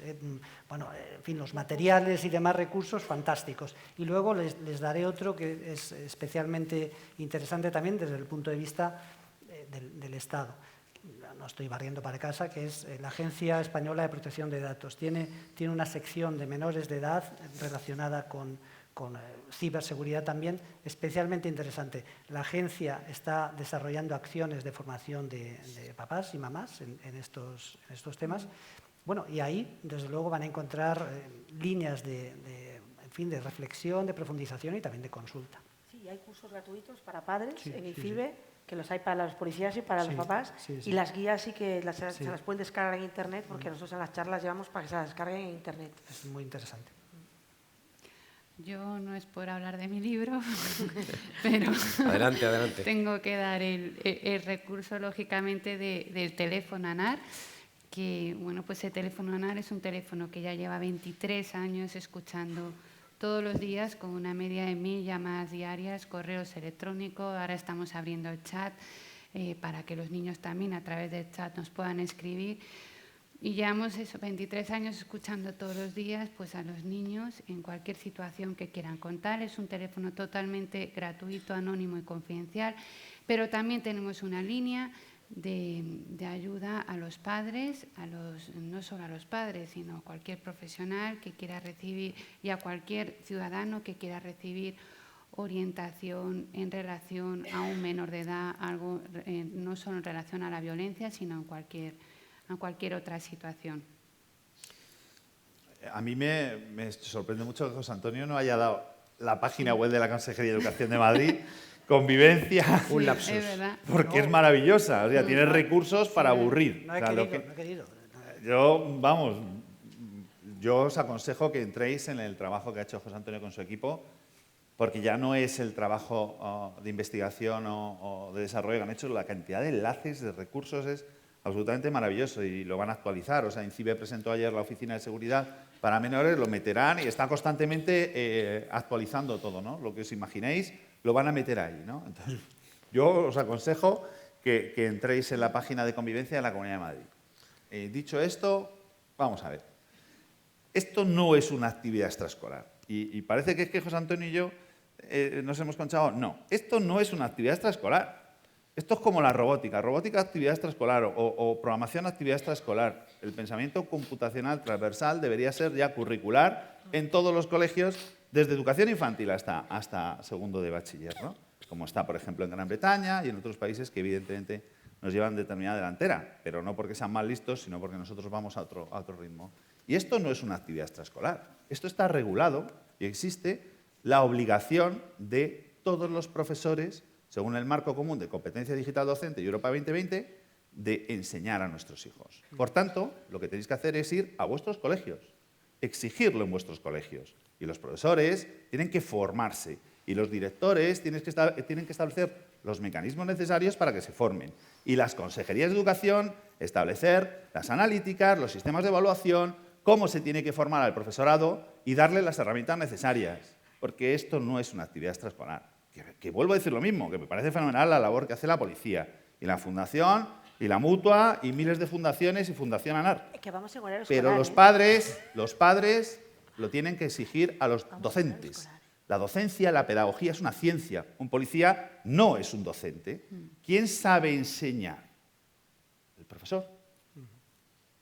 ¿Qué debe enseñar? Contenidos curriculares, contenidos que son los que tienen que enseñar a nuestros hijos.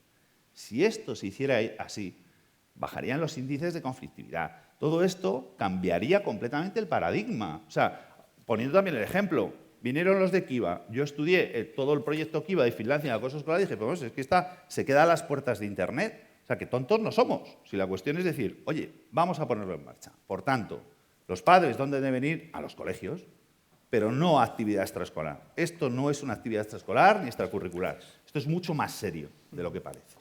Muy bien. Bueno, que nosotros no vamos tampoco a los colegios a ejercer de docentes. Nosotros vamos a compartir nuestra experiencia y con nuestros conocimientos penales a hacerles ver la diferencia entre lo que está bien, lo que está mal y aconsejar para que tú puedas tomar una serie de medidas, porque en ningún caso pretendemos ir como docentes y de hecho es dentro del horario escolar, no es una actividad aparte.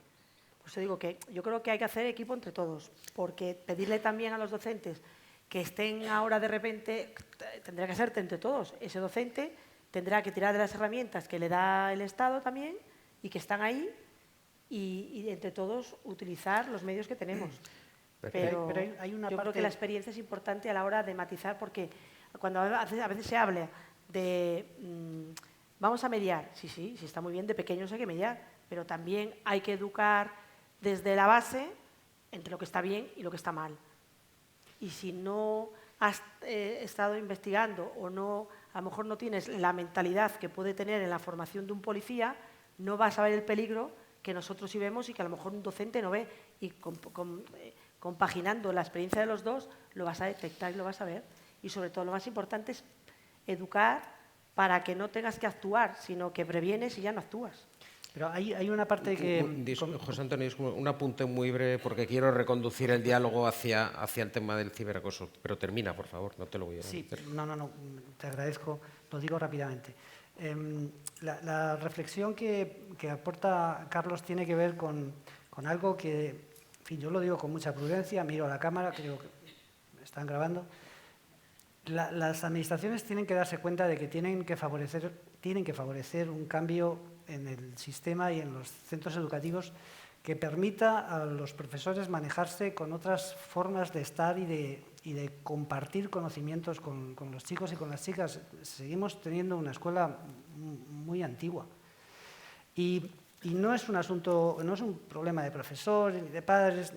Tampoco quiero yo cargar las tintas contra nadie, pero lo que es cierto, las cargaré en otro contexto, aquí no, pero lo que es cierto es que necesitamos dar un giro a nuestra escuela y esto no se puede hacer solo con la buena voluntad de los equipos de profesores, que yo, sinceramente, o sea, tengo que decir que es que hay que descubrirse con el trabajo que se desarrolla cada día. Nuestros chicos están bien en las aulas, pero tenemos que favorecer un cambio que permita que verdaderamente se trabaje con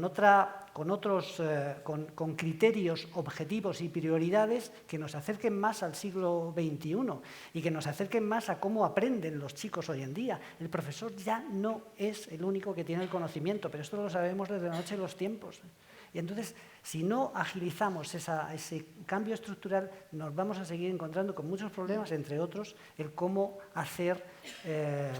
cómo formar en ciudadanía digital, en educación emocional digital, algo fundamental. Bueno, todo el mundo, casi todo el mundo está de acuerdo que hace falta una reforma educativa en profundidad en España y confiemos que el hecho de que no exista ni parezca que vaya a existir un gobierno en mayoría absoluta, pues por primera vez tenga la bondad de que esto conduzca a una reforma educativa consensuada por primera vez en España. Insisto, quería reconducir el diálogo hacia el tema del ciberacoso. Sé que es parte del problema, sé que estamos hablando de las bases para evitarlo, este y otros problemas, pero yo quería reconducirlo a que nos ha reunido hoy aquí e insisto de nuevo en el tema de las pautas de comportamiento. Entonces, me gustaría preguntarte, Esther, y luego me gustaría que también lo complementase Carlos por su experiencia personal, y también vosotros, por supuesto, por lo que habéis conocido dentro del papel de los centros escolares y tú, Leticia, por las experiencias que has escuchado. Cuando unos padres cuyo hijo está sufriendo ciberacoso, quiero decir que ya sabes que es una situación de ciberacoso, porque es recurrente en el tiempo y grave y tal, ¿cuándo deben acudir a la policía o cuál es la recomendación que tú haces, Esther, de cuál es el camino, la ruta que se debe seguir? Lo que nosotros hacemos en Madrid es trabajar conjuntamente, es decir, hacemos la reunión incluso en el colegio con los padres. Ese padre que recurre al colegio, y el colegio llama al delegado de participación ciudadana, se va al centro, incluso hay veces que dependiendo de la situación no vamos siempre de uniforme, o sea, nos adaptamos al planteamiento que hagamos en ese cole, y en ese momento ya, si hay delito, se le acompaña a la unidad de investigación para que se haga la denuncia. Si está empezando y se puede parar, se hacen estrategias como dar charlas a todos los niños, intentar sacar información y pararlo. Decía antes José Antonio, son esponjas. Es decir, los niños cuando ven que están haciendo daño, si son muy pequeños, se para rápidamente y se puede actuar muy rápido. Pero es importante, sobre todo, que no se pongan a hablar entre ellos, porque es muy común que de repente coge el teléfono móvil, ve que el niño le está insultando y rápidamente coge el teléfono, ese padre o esa madre, y llama al otro niño y ahí se borran pruebas. Ya después, cuando van al colegio, están solos porque no hay ninguna prueba, el niño lo ha borrado. Cuando acudimos a la reunión, ponerse siempre en manos para trabajar juntos en el colegio y con la unidad de participación ciudadana. Esther, ¿tu recomendación es que primero se acuda a la policía o primero se acuda al colegio? Es que depende del caso. Depende del porque caso. si el colegio no tiene conocimiento o hay casos que no colabora, si va y avisan a los otros padres, no tenemos pruebas. Entiendo. Por eso que depende de cada caso, porque hay veces que el caso está muy claro, va al colegio, lo pregunta y el colegio colabora y dice, pues no lo hemos detectado, vamos a ver qué ha pasado, y ya nos llaman a nosotros inmediatamente. Porque cada distrito tiene ya el correo directo con ese delegado con el que trabaja y ha dado charlas. Si en ese colegio no hemos entrado con el plan director, porque nosotros lo vemos en una aplicación informática, imaginemos caso real, que es un colegio que no hemos entrado, que la policía en ese colegio no ha entrado a dar charlas ni está dentro del plan director, y recurren a nosotros, nosotros vamos a ir al colegio, acompañados de ese padre. Nosotros no vamos a un colegio a preguntar por un tema de un menor si no tenemos autorización del padre. En caso de tentativa de suicidio o de delitos, nosotros no vamos a ir nunca sin acompañamiento del padre. Entonces, dependiendo del caso, van a poder hacerlo directamente con nosotros o todos juntos. Pero lo que no hay que hacer es investigar por su cuenta ni intentar sacar pruebas llamándose entre ellos, porque es muy común que se haga en los grupos de WhatsApp y eso es perjudicial no solamente para el caso, sino si hay casos graves, es que esa investigación está viciada. No actuar por tu cuenta. Carlos, depende, ya sabemos que depende de las circunstancias, depende de cada caso, pero tú, ¿qué aconsejarías? ¿Cuál crees que es la acción más eficiente? ¿Y eficiente en qué sentido? Eficiente en el sentido que nos preocupa, y es que cese el acoso sobre tus hijos. En el ciberacoso escolar, si lo contextualizamos en el colegio, hay 3 posibles agentes protectores, que es el colegio, por supuesto la policía y la Fiscalía de Menores. Y digo, ¿por qué meto la Fiscalía de Menores? Porque en caso de menores de 14 años, como son inimputables, la Fiscalía de Menores es la única entidad que puede tomar determinados tipos de medidas sociales o educativas, ¿no? Pero por establecer un itinerario normal, con independencia de casos particulares, siempre tienes que acudir a aquella persona que en principio te va a ayudar o te va a proteger. El padre tiene que recurrir al colegio y el niño tiene que recurrir a su tutor, a su orientador, aquellas personas que previamente han sido entrenadas y preparadas para dar respuesta a los casos de ciberbullying. Ahora mismo, aquí por ejemplo en Madrid se está extendiendo, existen unos procedimientos o protocolos muy bien diseñados que también le van a pedir al profesor determinado tipo de destrezas que tienen que haber adquirido, pero sí que ya con profesores involucrados y con procedimientos, la respuesta tiene que ser inmediata por parte del colegio. Respuestas de protección y, por supuesto, de denuncia en caso de que sea necesario. Se les da a los colegios ya incluso aquellos formularios o modelos que tienen que utilizar para ponerlo en comunicación tanto del inspector de zona como de la propia policía o de la Fiscalía de Menores. Pero hay un factor fundamental, que eso ya vamos a interiorizarlo un poco diríamos, como padre de víctima. Un padre lo que quiere, sobre todo lo primero que quiere, es que se le escuche. Tengamos razón o no. Mi hija haya sufrido acoso o no.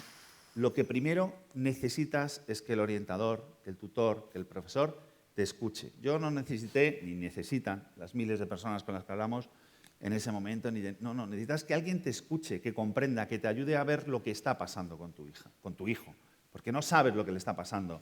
Hay muchas ocasiones cuando nos enteramos la destrucción de tu hijo es tal que ya no tiene remedio, ¿no? Hoy comentaba José Antonio, mi hija ya con 23 años y sigue con fobia a los exámenes ya de por vida. Yo ya he tenido en la universidad pues otro problema que viene ya, eso ya prácticamente no tiene, y está estudiando psicología, o sea, fijaros hasta qué punto las secuelas son de por vida, ¿no?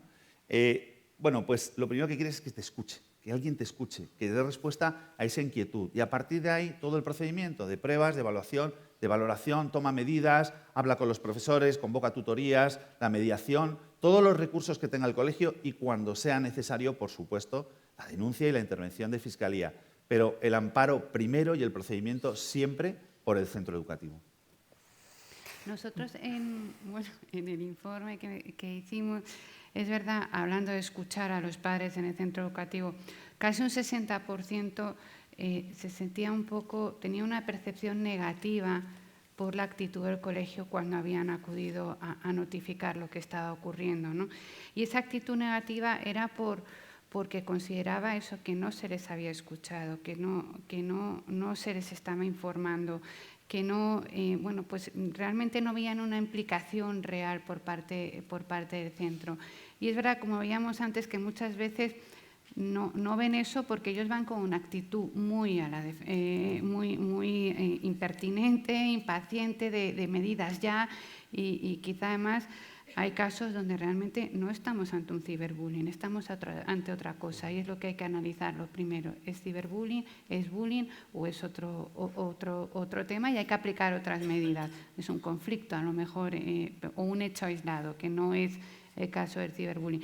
Pero es verdad que hay esa percepción negativa, y quizá lo que se necesita hacer por parte de los colegios pues es tener reuniones más periódicas, informar a esos padres de forma más constante, que realmente vean una implicación, ¿no? O sea, esto es lo de no es solo hay que serlo, sino también hay que parecerlo. Pues lamentablemente son los porcentajes que nos dan, ¿no? Son los testimonios de los propios padres. Pues Antonio, yo creo que te ha dado pie además, Sí, Leticia. Pero continuar. yo coincido con esta aproximación más emocional. Y los profesores y los directores, cuando me escuchan esto. Me escuchan que tenemos que cambiar la mirada, que tenemos que llegar un poco más al corazón de los críos y compatibilizarlo en la medida de lo posible con otras responsabilidades que tenemos, pero esta también. Y yo sí quiero indicar que la experiencia que estamos teniendo nosotros en este equipo de apoyo contra el acoso escolar, pues fundamentalmente viene derivada de la dificultad que tienen muchos centros educativos para interpretar algo que está pasando. Y entonces acudimos precisamente para ayudar, asesorar, compartir con ellos, evaluar la situación y corregir determinados procesos o procedimientos que no se han desarrollado bien. Pero lo primero que decimos nosotros es: hemos escuchado, hemos dado la sensación de acogida, hemos tomado medidas para que, aunque no hayamos empezado a investigar, esto no vuelva a ocurrir, o si ocurre, tengamos noticia inmediatamente. Y esas son las tres preguntas. ¿Y cómo está el chico o la chica? Este es el quid de la cuestión. Entonces, puede parecer que es simplificar mucho lo que se ha comentado, pero es que cambiamos la faz de la historia si afrontamos estos retos con capacidad de escucha, con capacidad de acogida y luego con capacidad para derivar a quien corresponda nuestras preocupaciones, nuestras dudas, nuestras reflexiones.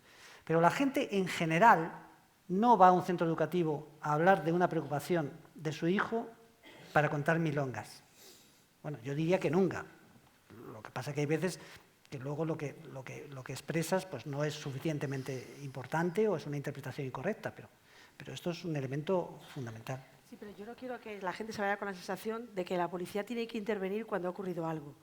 Yo creo que precisamente la figura nuestra, que hay que cambiar el chip, es que intervenimos juntos y antes de.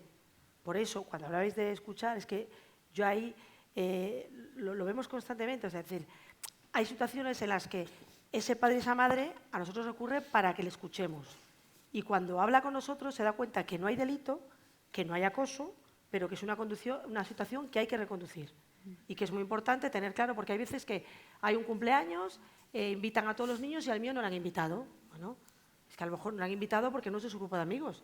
No quiere decir que le estén acosando. Claro. No, pero es que van todos al cumple y el mío no va. Bueno, vamos a ver. Es que eso no es un acoso. Ya, pero Sin embargo, hay situaciones, sí, pero el generalizar y el hacer creer, no, hay que escuchar y conocer penalmente la diferencia también. Ya, pero vamos a ver, el ciberacoso tiene un componente personal durísimo que no es como nosotros o la policía lo percibe, es como lo percibe el niño. Claro, sí. La percepción del niño es lo que realmente marca que exista un acoso, un ciberacoso a efectos psicológicos, no la calificación penal, no la escucha del profesor, nada de eso. O sea, pero son fases distintas. No, escucha. Es que cuando nosotros decimos que tienes que acudir al colegio, que te tienen que escuchar, que te tienen que atender, que esperas comprensión, no solo esperas comprensión del señor que se ha metido en un despacho y te va a escuchar que a mi hija le están sufriendo acoso, porque se dan situaciones absolutamente significativas como lo que me pasó a mí, y lo voy a poner casos tan kafkianos como que llegue el profesor de historia cuando mi hija se refugió en la lectura, leía 5 libros semanales, no teníamos dinero para pagar libros, y llega el profesor de historia y dice, es que tu hija ha suspendido lengua porque lee pocos libros. Claro, dices, ¿cómo es posible lo que me está diciendo si está todo el día leyendo libros?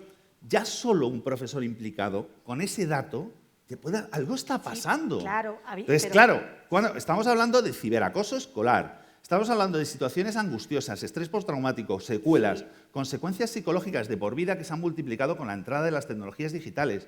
Y estamos hablando de escucha, de comprensión, estamos hablando de emociones, estamos hablando de lo que nosotros debemos hacer como padres. Sí, Evidentemente la policía tiene y debe que estar ahí, tiene que estar ahí para todo lo que es la parte evidentemente penal y de protección jurídica de los niños y de los padres.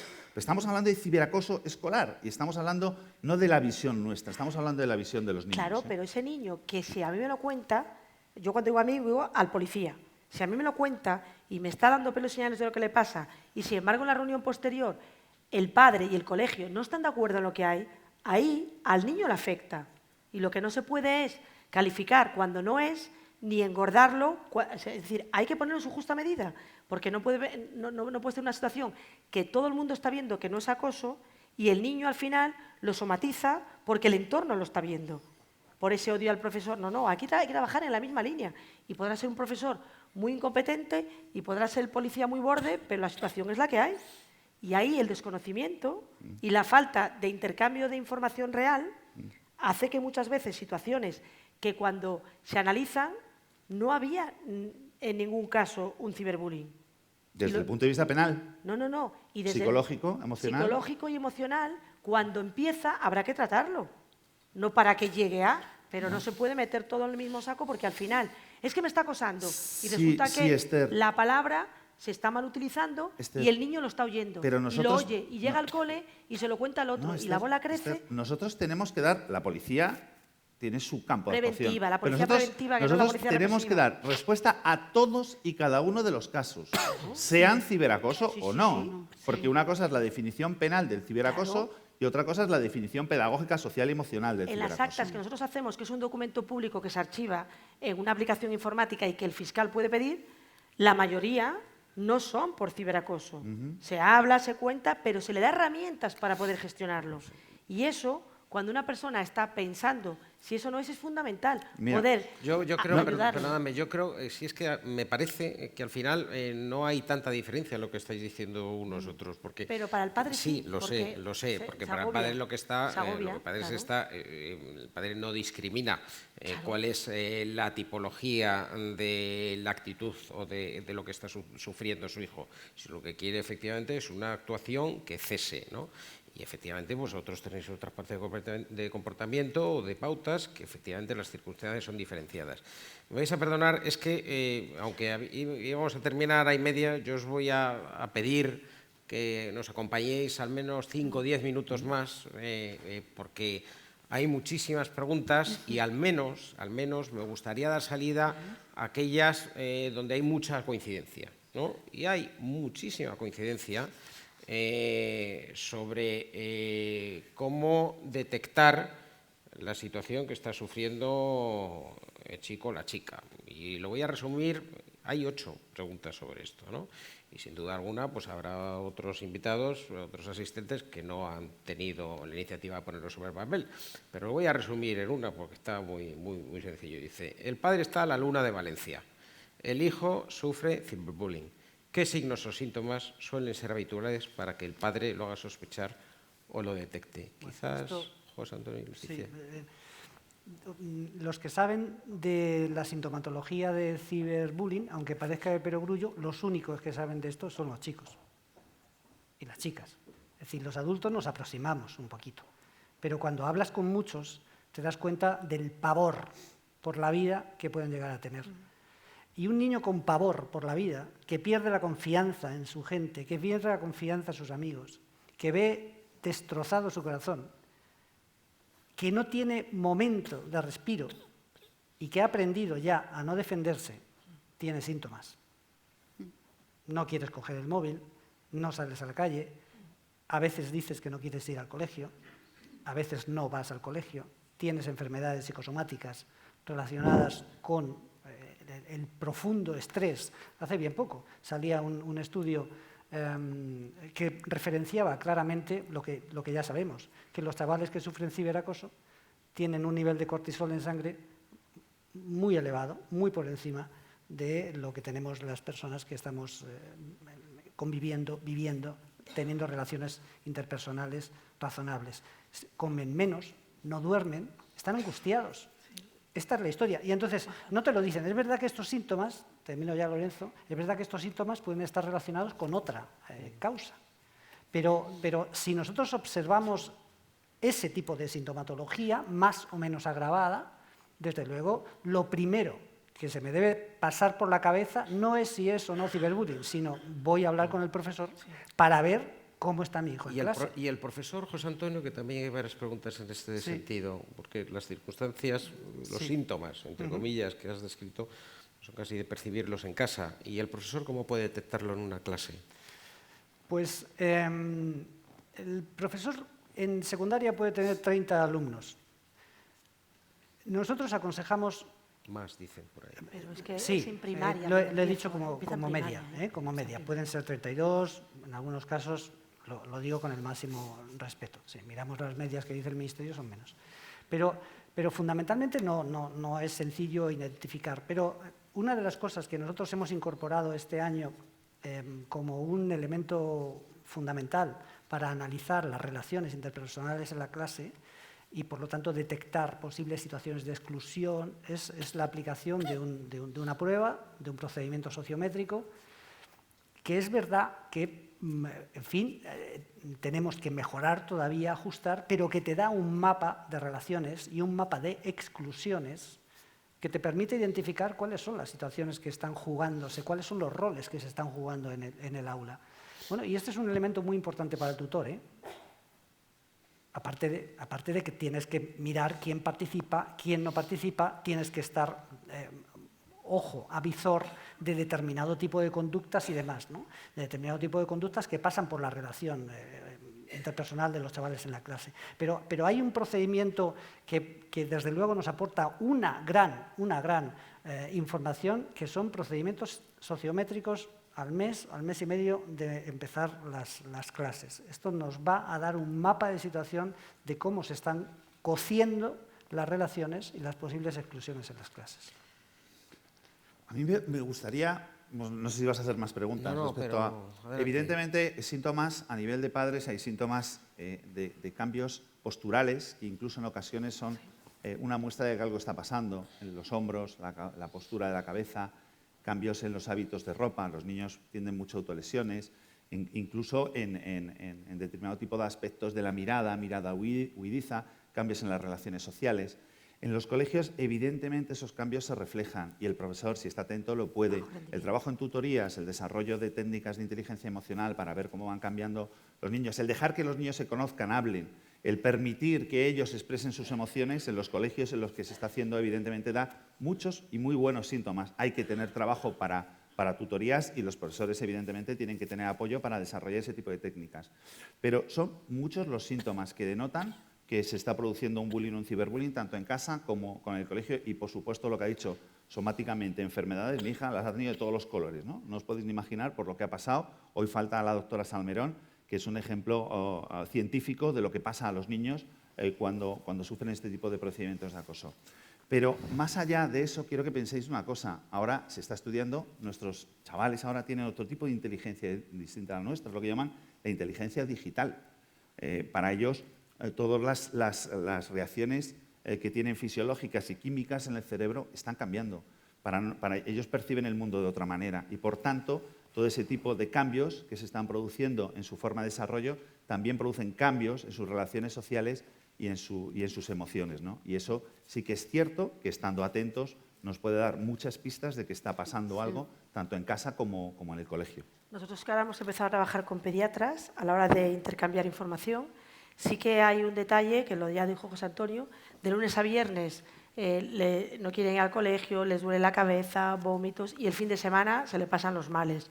Y sobre todo, cuando llegan a la consulta del pediatra, en cuanto le preguntan, ¿tienes alguna red social? ¿Tienes algún grupo de WhatsApp? Por ahí sí que se puede sacar mucha información, porque cuando uno descubre que sí está en esa red, lo digo para los que sean profes, pues ahí a lo mejor en casa no lo cuentan, a nosotros sí nos lo cuentan en la charla, pero a los profes sí se lo suelen contar. Y ahí es importante tenerlo claro, ¿no? Por eso es importante también que cuando una chica o un chico han sufrido ciberbullying reciba tratamiento psicológico. Sí. Creemos que es fundamental para su recuperación. Sí, que en otros países se ve como algo normal y, sin embargo, aquí parece que no llevan al niño al psicólogo porque no van a decir ya que está loco. Es una cosa que se tendría que tener como hábito, ¿no? Y no hay en la educación, ¿verdad?, en España. Hay muchísimas preguntas, voy a ya sacar la última colación, y muchas de ellas pues ya se comentaron en la última reunión. Una tú la acabas de responder, es decir, qué hacer para reducir los daños psicológicos, desde luego la ayuda profesional. También preguntaba algún asistente que si es recomendable cambiar al niño de colegio en estas situaciones. Salió en la semana pasada diciendo que no, puesto que además le podía hacer que el chico o la chica percibiese que era el culpable de esa situación. Y el último grupo de preguntas, que también hay varias coincidencias, lo voy a resumir en una, ¿no? Y es la de cómo actuar con el acosador, con su familia, y si, también dependerá de las circunstancias y de las personas, si puede ser reconducible esa actitud o no en el colegio por parte del acosador o los acosadores. Nosotros, por la experiencia, uno nunca reconoce que tiene el malo en casa. Es decir, le cuesta mucho y hay que hablar mucho, porque es verdad que a veces, y nosotros tenemos situaciones, tanto por correo como personalmente, ¿no? Es que el colegio me ha llamado y dicen que mi niño, fíjate, ¿cómo va a ser mi hijo el malo? Y cuando empezamos a hablar con ellos, a analizar, bueno, pues claro, es fundamental cambiar esa actitud, porque en el 80% de las ocasiones, cuando el colegio te está llamando, es porque algo hay y algo ha pasado. Y ahí cuesta mucho que el padre lo reconozca. Y una vez que lo ha reconocido, pues estamos con la legislación que hay en España. Si tiene menos de 14, es inimputable y se pueden adoptar medidas para que, pues efectivamente, la expulsión, una especie de castigo, pero en casa tienen que activar también esa postura de lo has hecho mal y aquí hay que reconducirlo. Cuando son muy pequeños, si en casa colaboran con el colegio y con la policía, el tema sale y se para. Pero si se cogen con edades de 14, 15, es complicado, es muy complicado, porque vuelve a recibir. No voy a intervenir. Hay un porcentaje de chicos y de chicas que son violentos, porque el acoso es violencia, no lo hemos dicho suficientemente, pues hay que decirlo, es violencia injustificada, cruel, gratuita, reiterada. Es decir, no solo sé que hago daño, sino que además, sabiendo que estoy haciendo daño, lo sigo haciendo. Y luego hay un grupo de jaleadores, esto de los que aplauden, de los palmeros, que son los que sostienen esto. Sí. Lo que nosotros sabemos es que si arrinconamos, en el sentido metafórico y no metafórico del término, al violento, y quien lo arrincona son los iguales, los compañeros, la violencia se acaba. Y esta es una buena noticia, porque nos permite saber qué tenemos que hacer. Pero una de las asignaturas pendientes, valga la metáfora, de lo que hemos hecho hasta ahora, es que no se está trabajando con los acosadores. En muchas ocasiones, porque papás y mamás no lo reconocen, no lo quieren reconocer, y porque en su fuero interno consideran que su hijo es líder. Ojo con esta historia. Sé que pueden herirse sensibilidades, pero esto es claro y meridiano. Hay estilos de liderazgo que pasan por el hecho de considerar que yo paso por encima de los demás y que hay mucho pringao a mi alrededor. Y contra eso hay que ir, ayudando al chico, porque necesita ayuda. Pero necesitamos también que los padres puedan al menos reconocer, bueno, pues efectivamente, las pruebas que me mostráis avalan, amparan la tesis de que se está haciendo mucho daño a un niño. Y mi hijo está ahí. Sí, que nos ha tocado además que antes era el diferente porque era el gordito, porque era el que tenía granos. Hoy no, o sea, hoy es un niño que es el más inteligente de la clase y van a ir a por él también porque es diferente, porque es el más inteligente. En eso también se ha cambiado con las redes sociales, porque a lo mejor es como ellos llaman el más motivado. Y el más motivado es contra el que más van y el que más daño le hace. ¿Puedo contar una anécdota? Es que es muy buena. Tuvimos, bueno, no se hace esto, perdonadme, pero tuvimos la oportunidad, trabajando en el Defensor del Menor, de vernos con guionistas de series de televisión españoles. Tuvimos una reunión para, bueno, pues hablar, estoy hablando del año 2006, para hablar de por qué, fijaos, series de 2006, estoy hablando de Física o Química, Los Serrano y estas cosas. Ojalá vieran Los Serrano los chicos ahora. Bueno, en cualquier caso, estábamos hablando y tal, y hay un momento en el primer capítulo de Física o Química, hay una profesora que se enamora de un alumno. Yo en otros contextos utilizo otra expresión, pero tiene relaciones con él.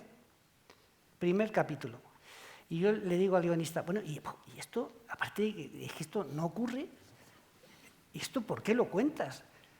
Bueno, es que nosotros queremos crear unas condiciones que, digo, no, a mí no me vengas con condiciones, con historias. Es que yo estoy imaginándome al niño de 11 años que en septiembre va a ir al instituto, así, y los padres al lado y diciendo, ostras.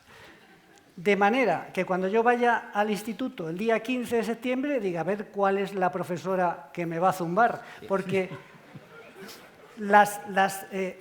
nosotros creamos un mundo con lo que mostramos a nuestros niños y tenemos una responsabilidad social.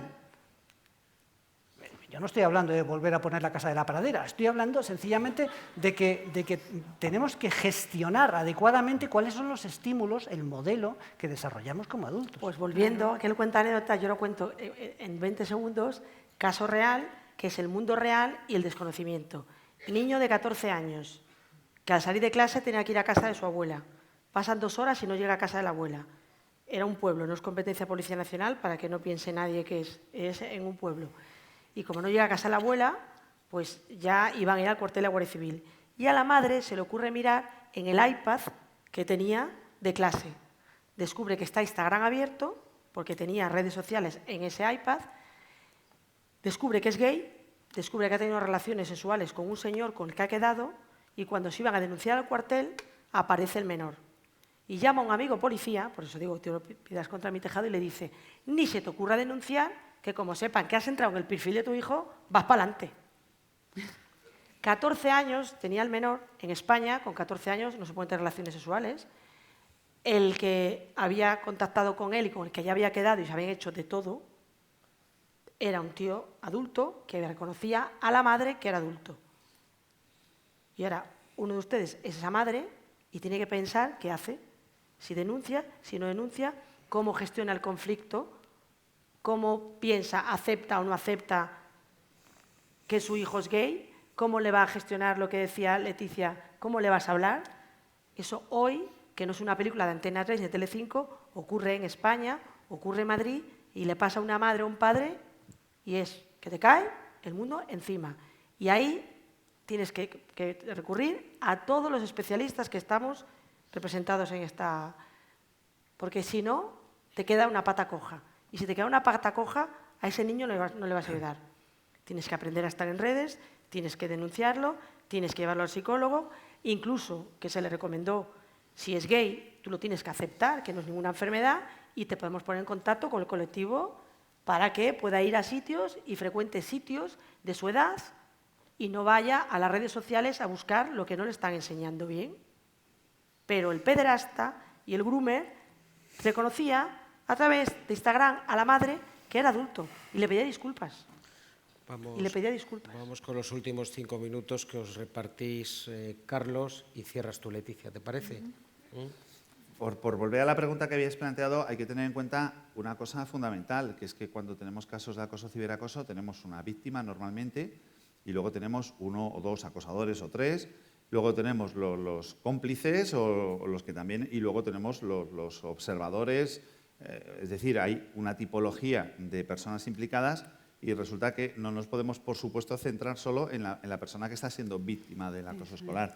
Choca muchísimo cuando mi hija, aparte ahora de dar miles de talleres, atiende a muchos niños que solicitan su ayuda y choca mucho que cuando va a los colegios le dicen, oye, ¿y por qué haces tanto hincapié en ayudar al acosador? Dice, porque probablemente ahí está la raíz del problema y tenemos que tratarles también como víctimas, tenemos que prestarles toda la asistencia, tenemos que saber que si no resolvemos ese problema que se nos presenta con los acosadores, detrás de los cuales puede haber múltiples problemas sociales, familiares, de personalidad, etcétera, etcétera, evidentemente no vamos a dar solución al acoso. Hace poco le pasó, en el blog que tiene de la novela, se presenta una persona anónima que después de decir, fui compañero tuyo, tú no sufriste acoso escolar, lo que te pasó es que te lo ganaste a pulso, por decirlo, resumirlo en 2 frases, ¿no?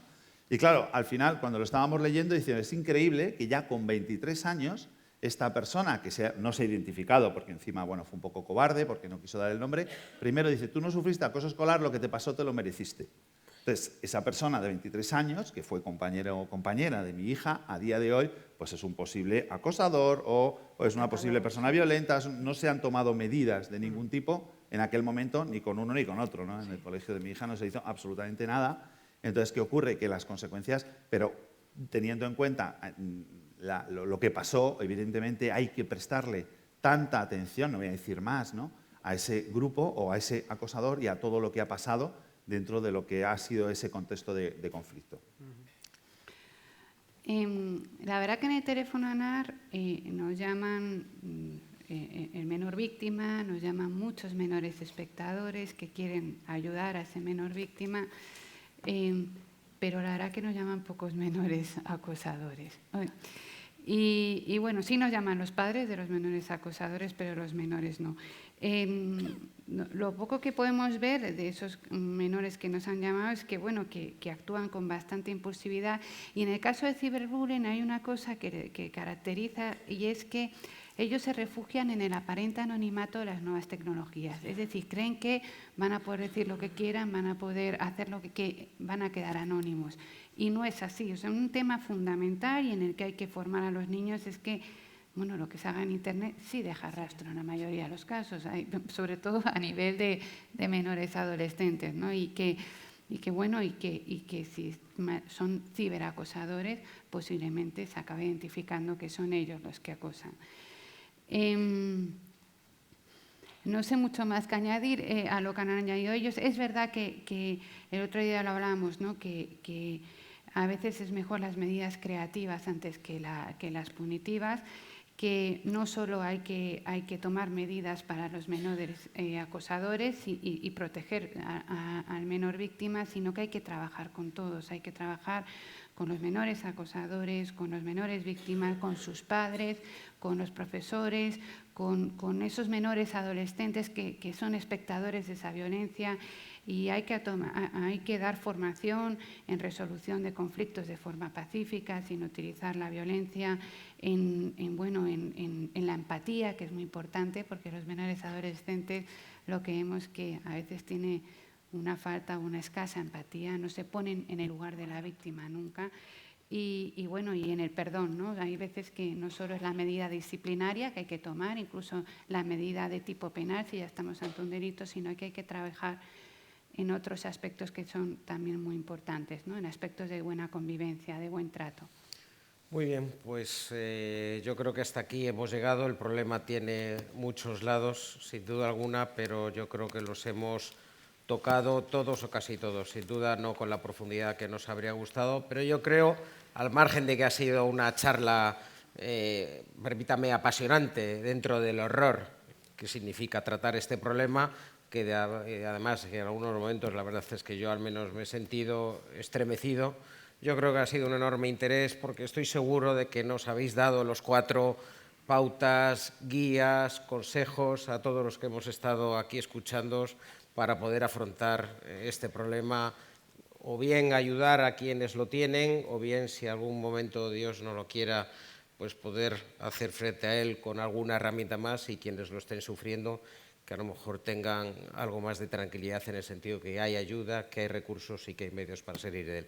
Gracias por habernos acompañado hoy y hasta pronto. A ti,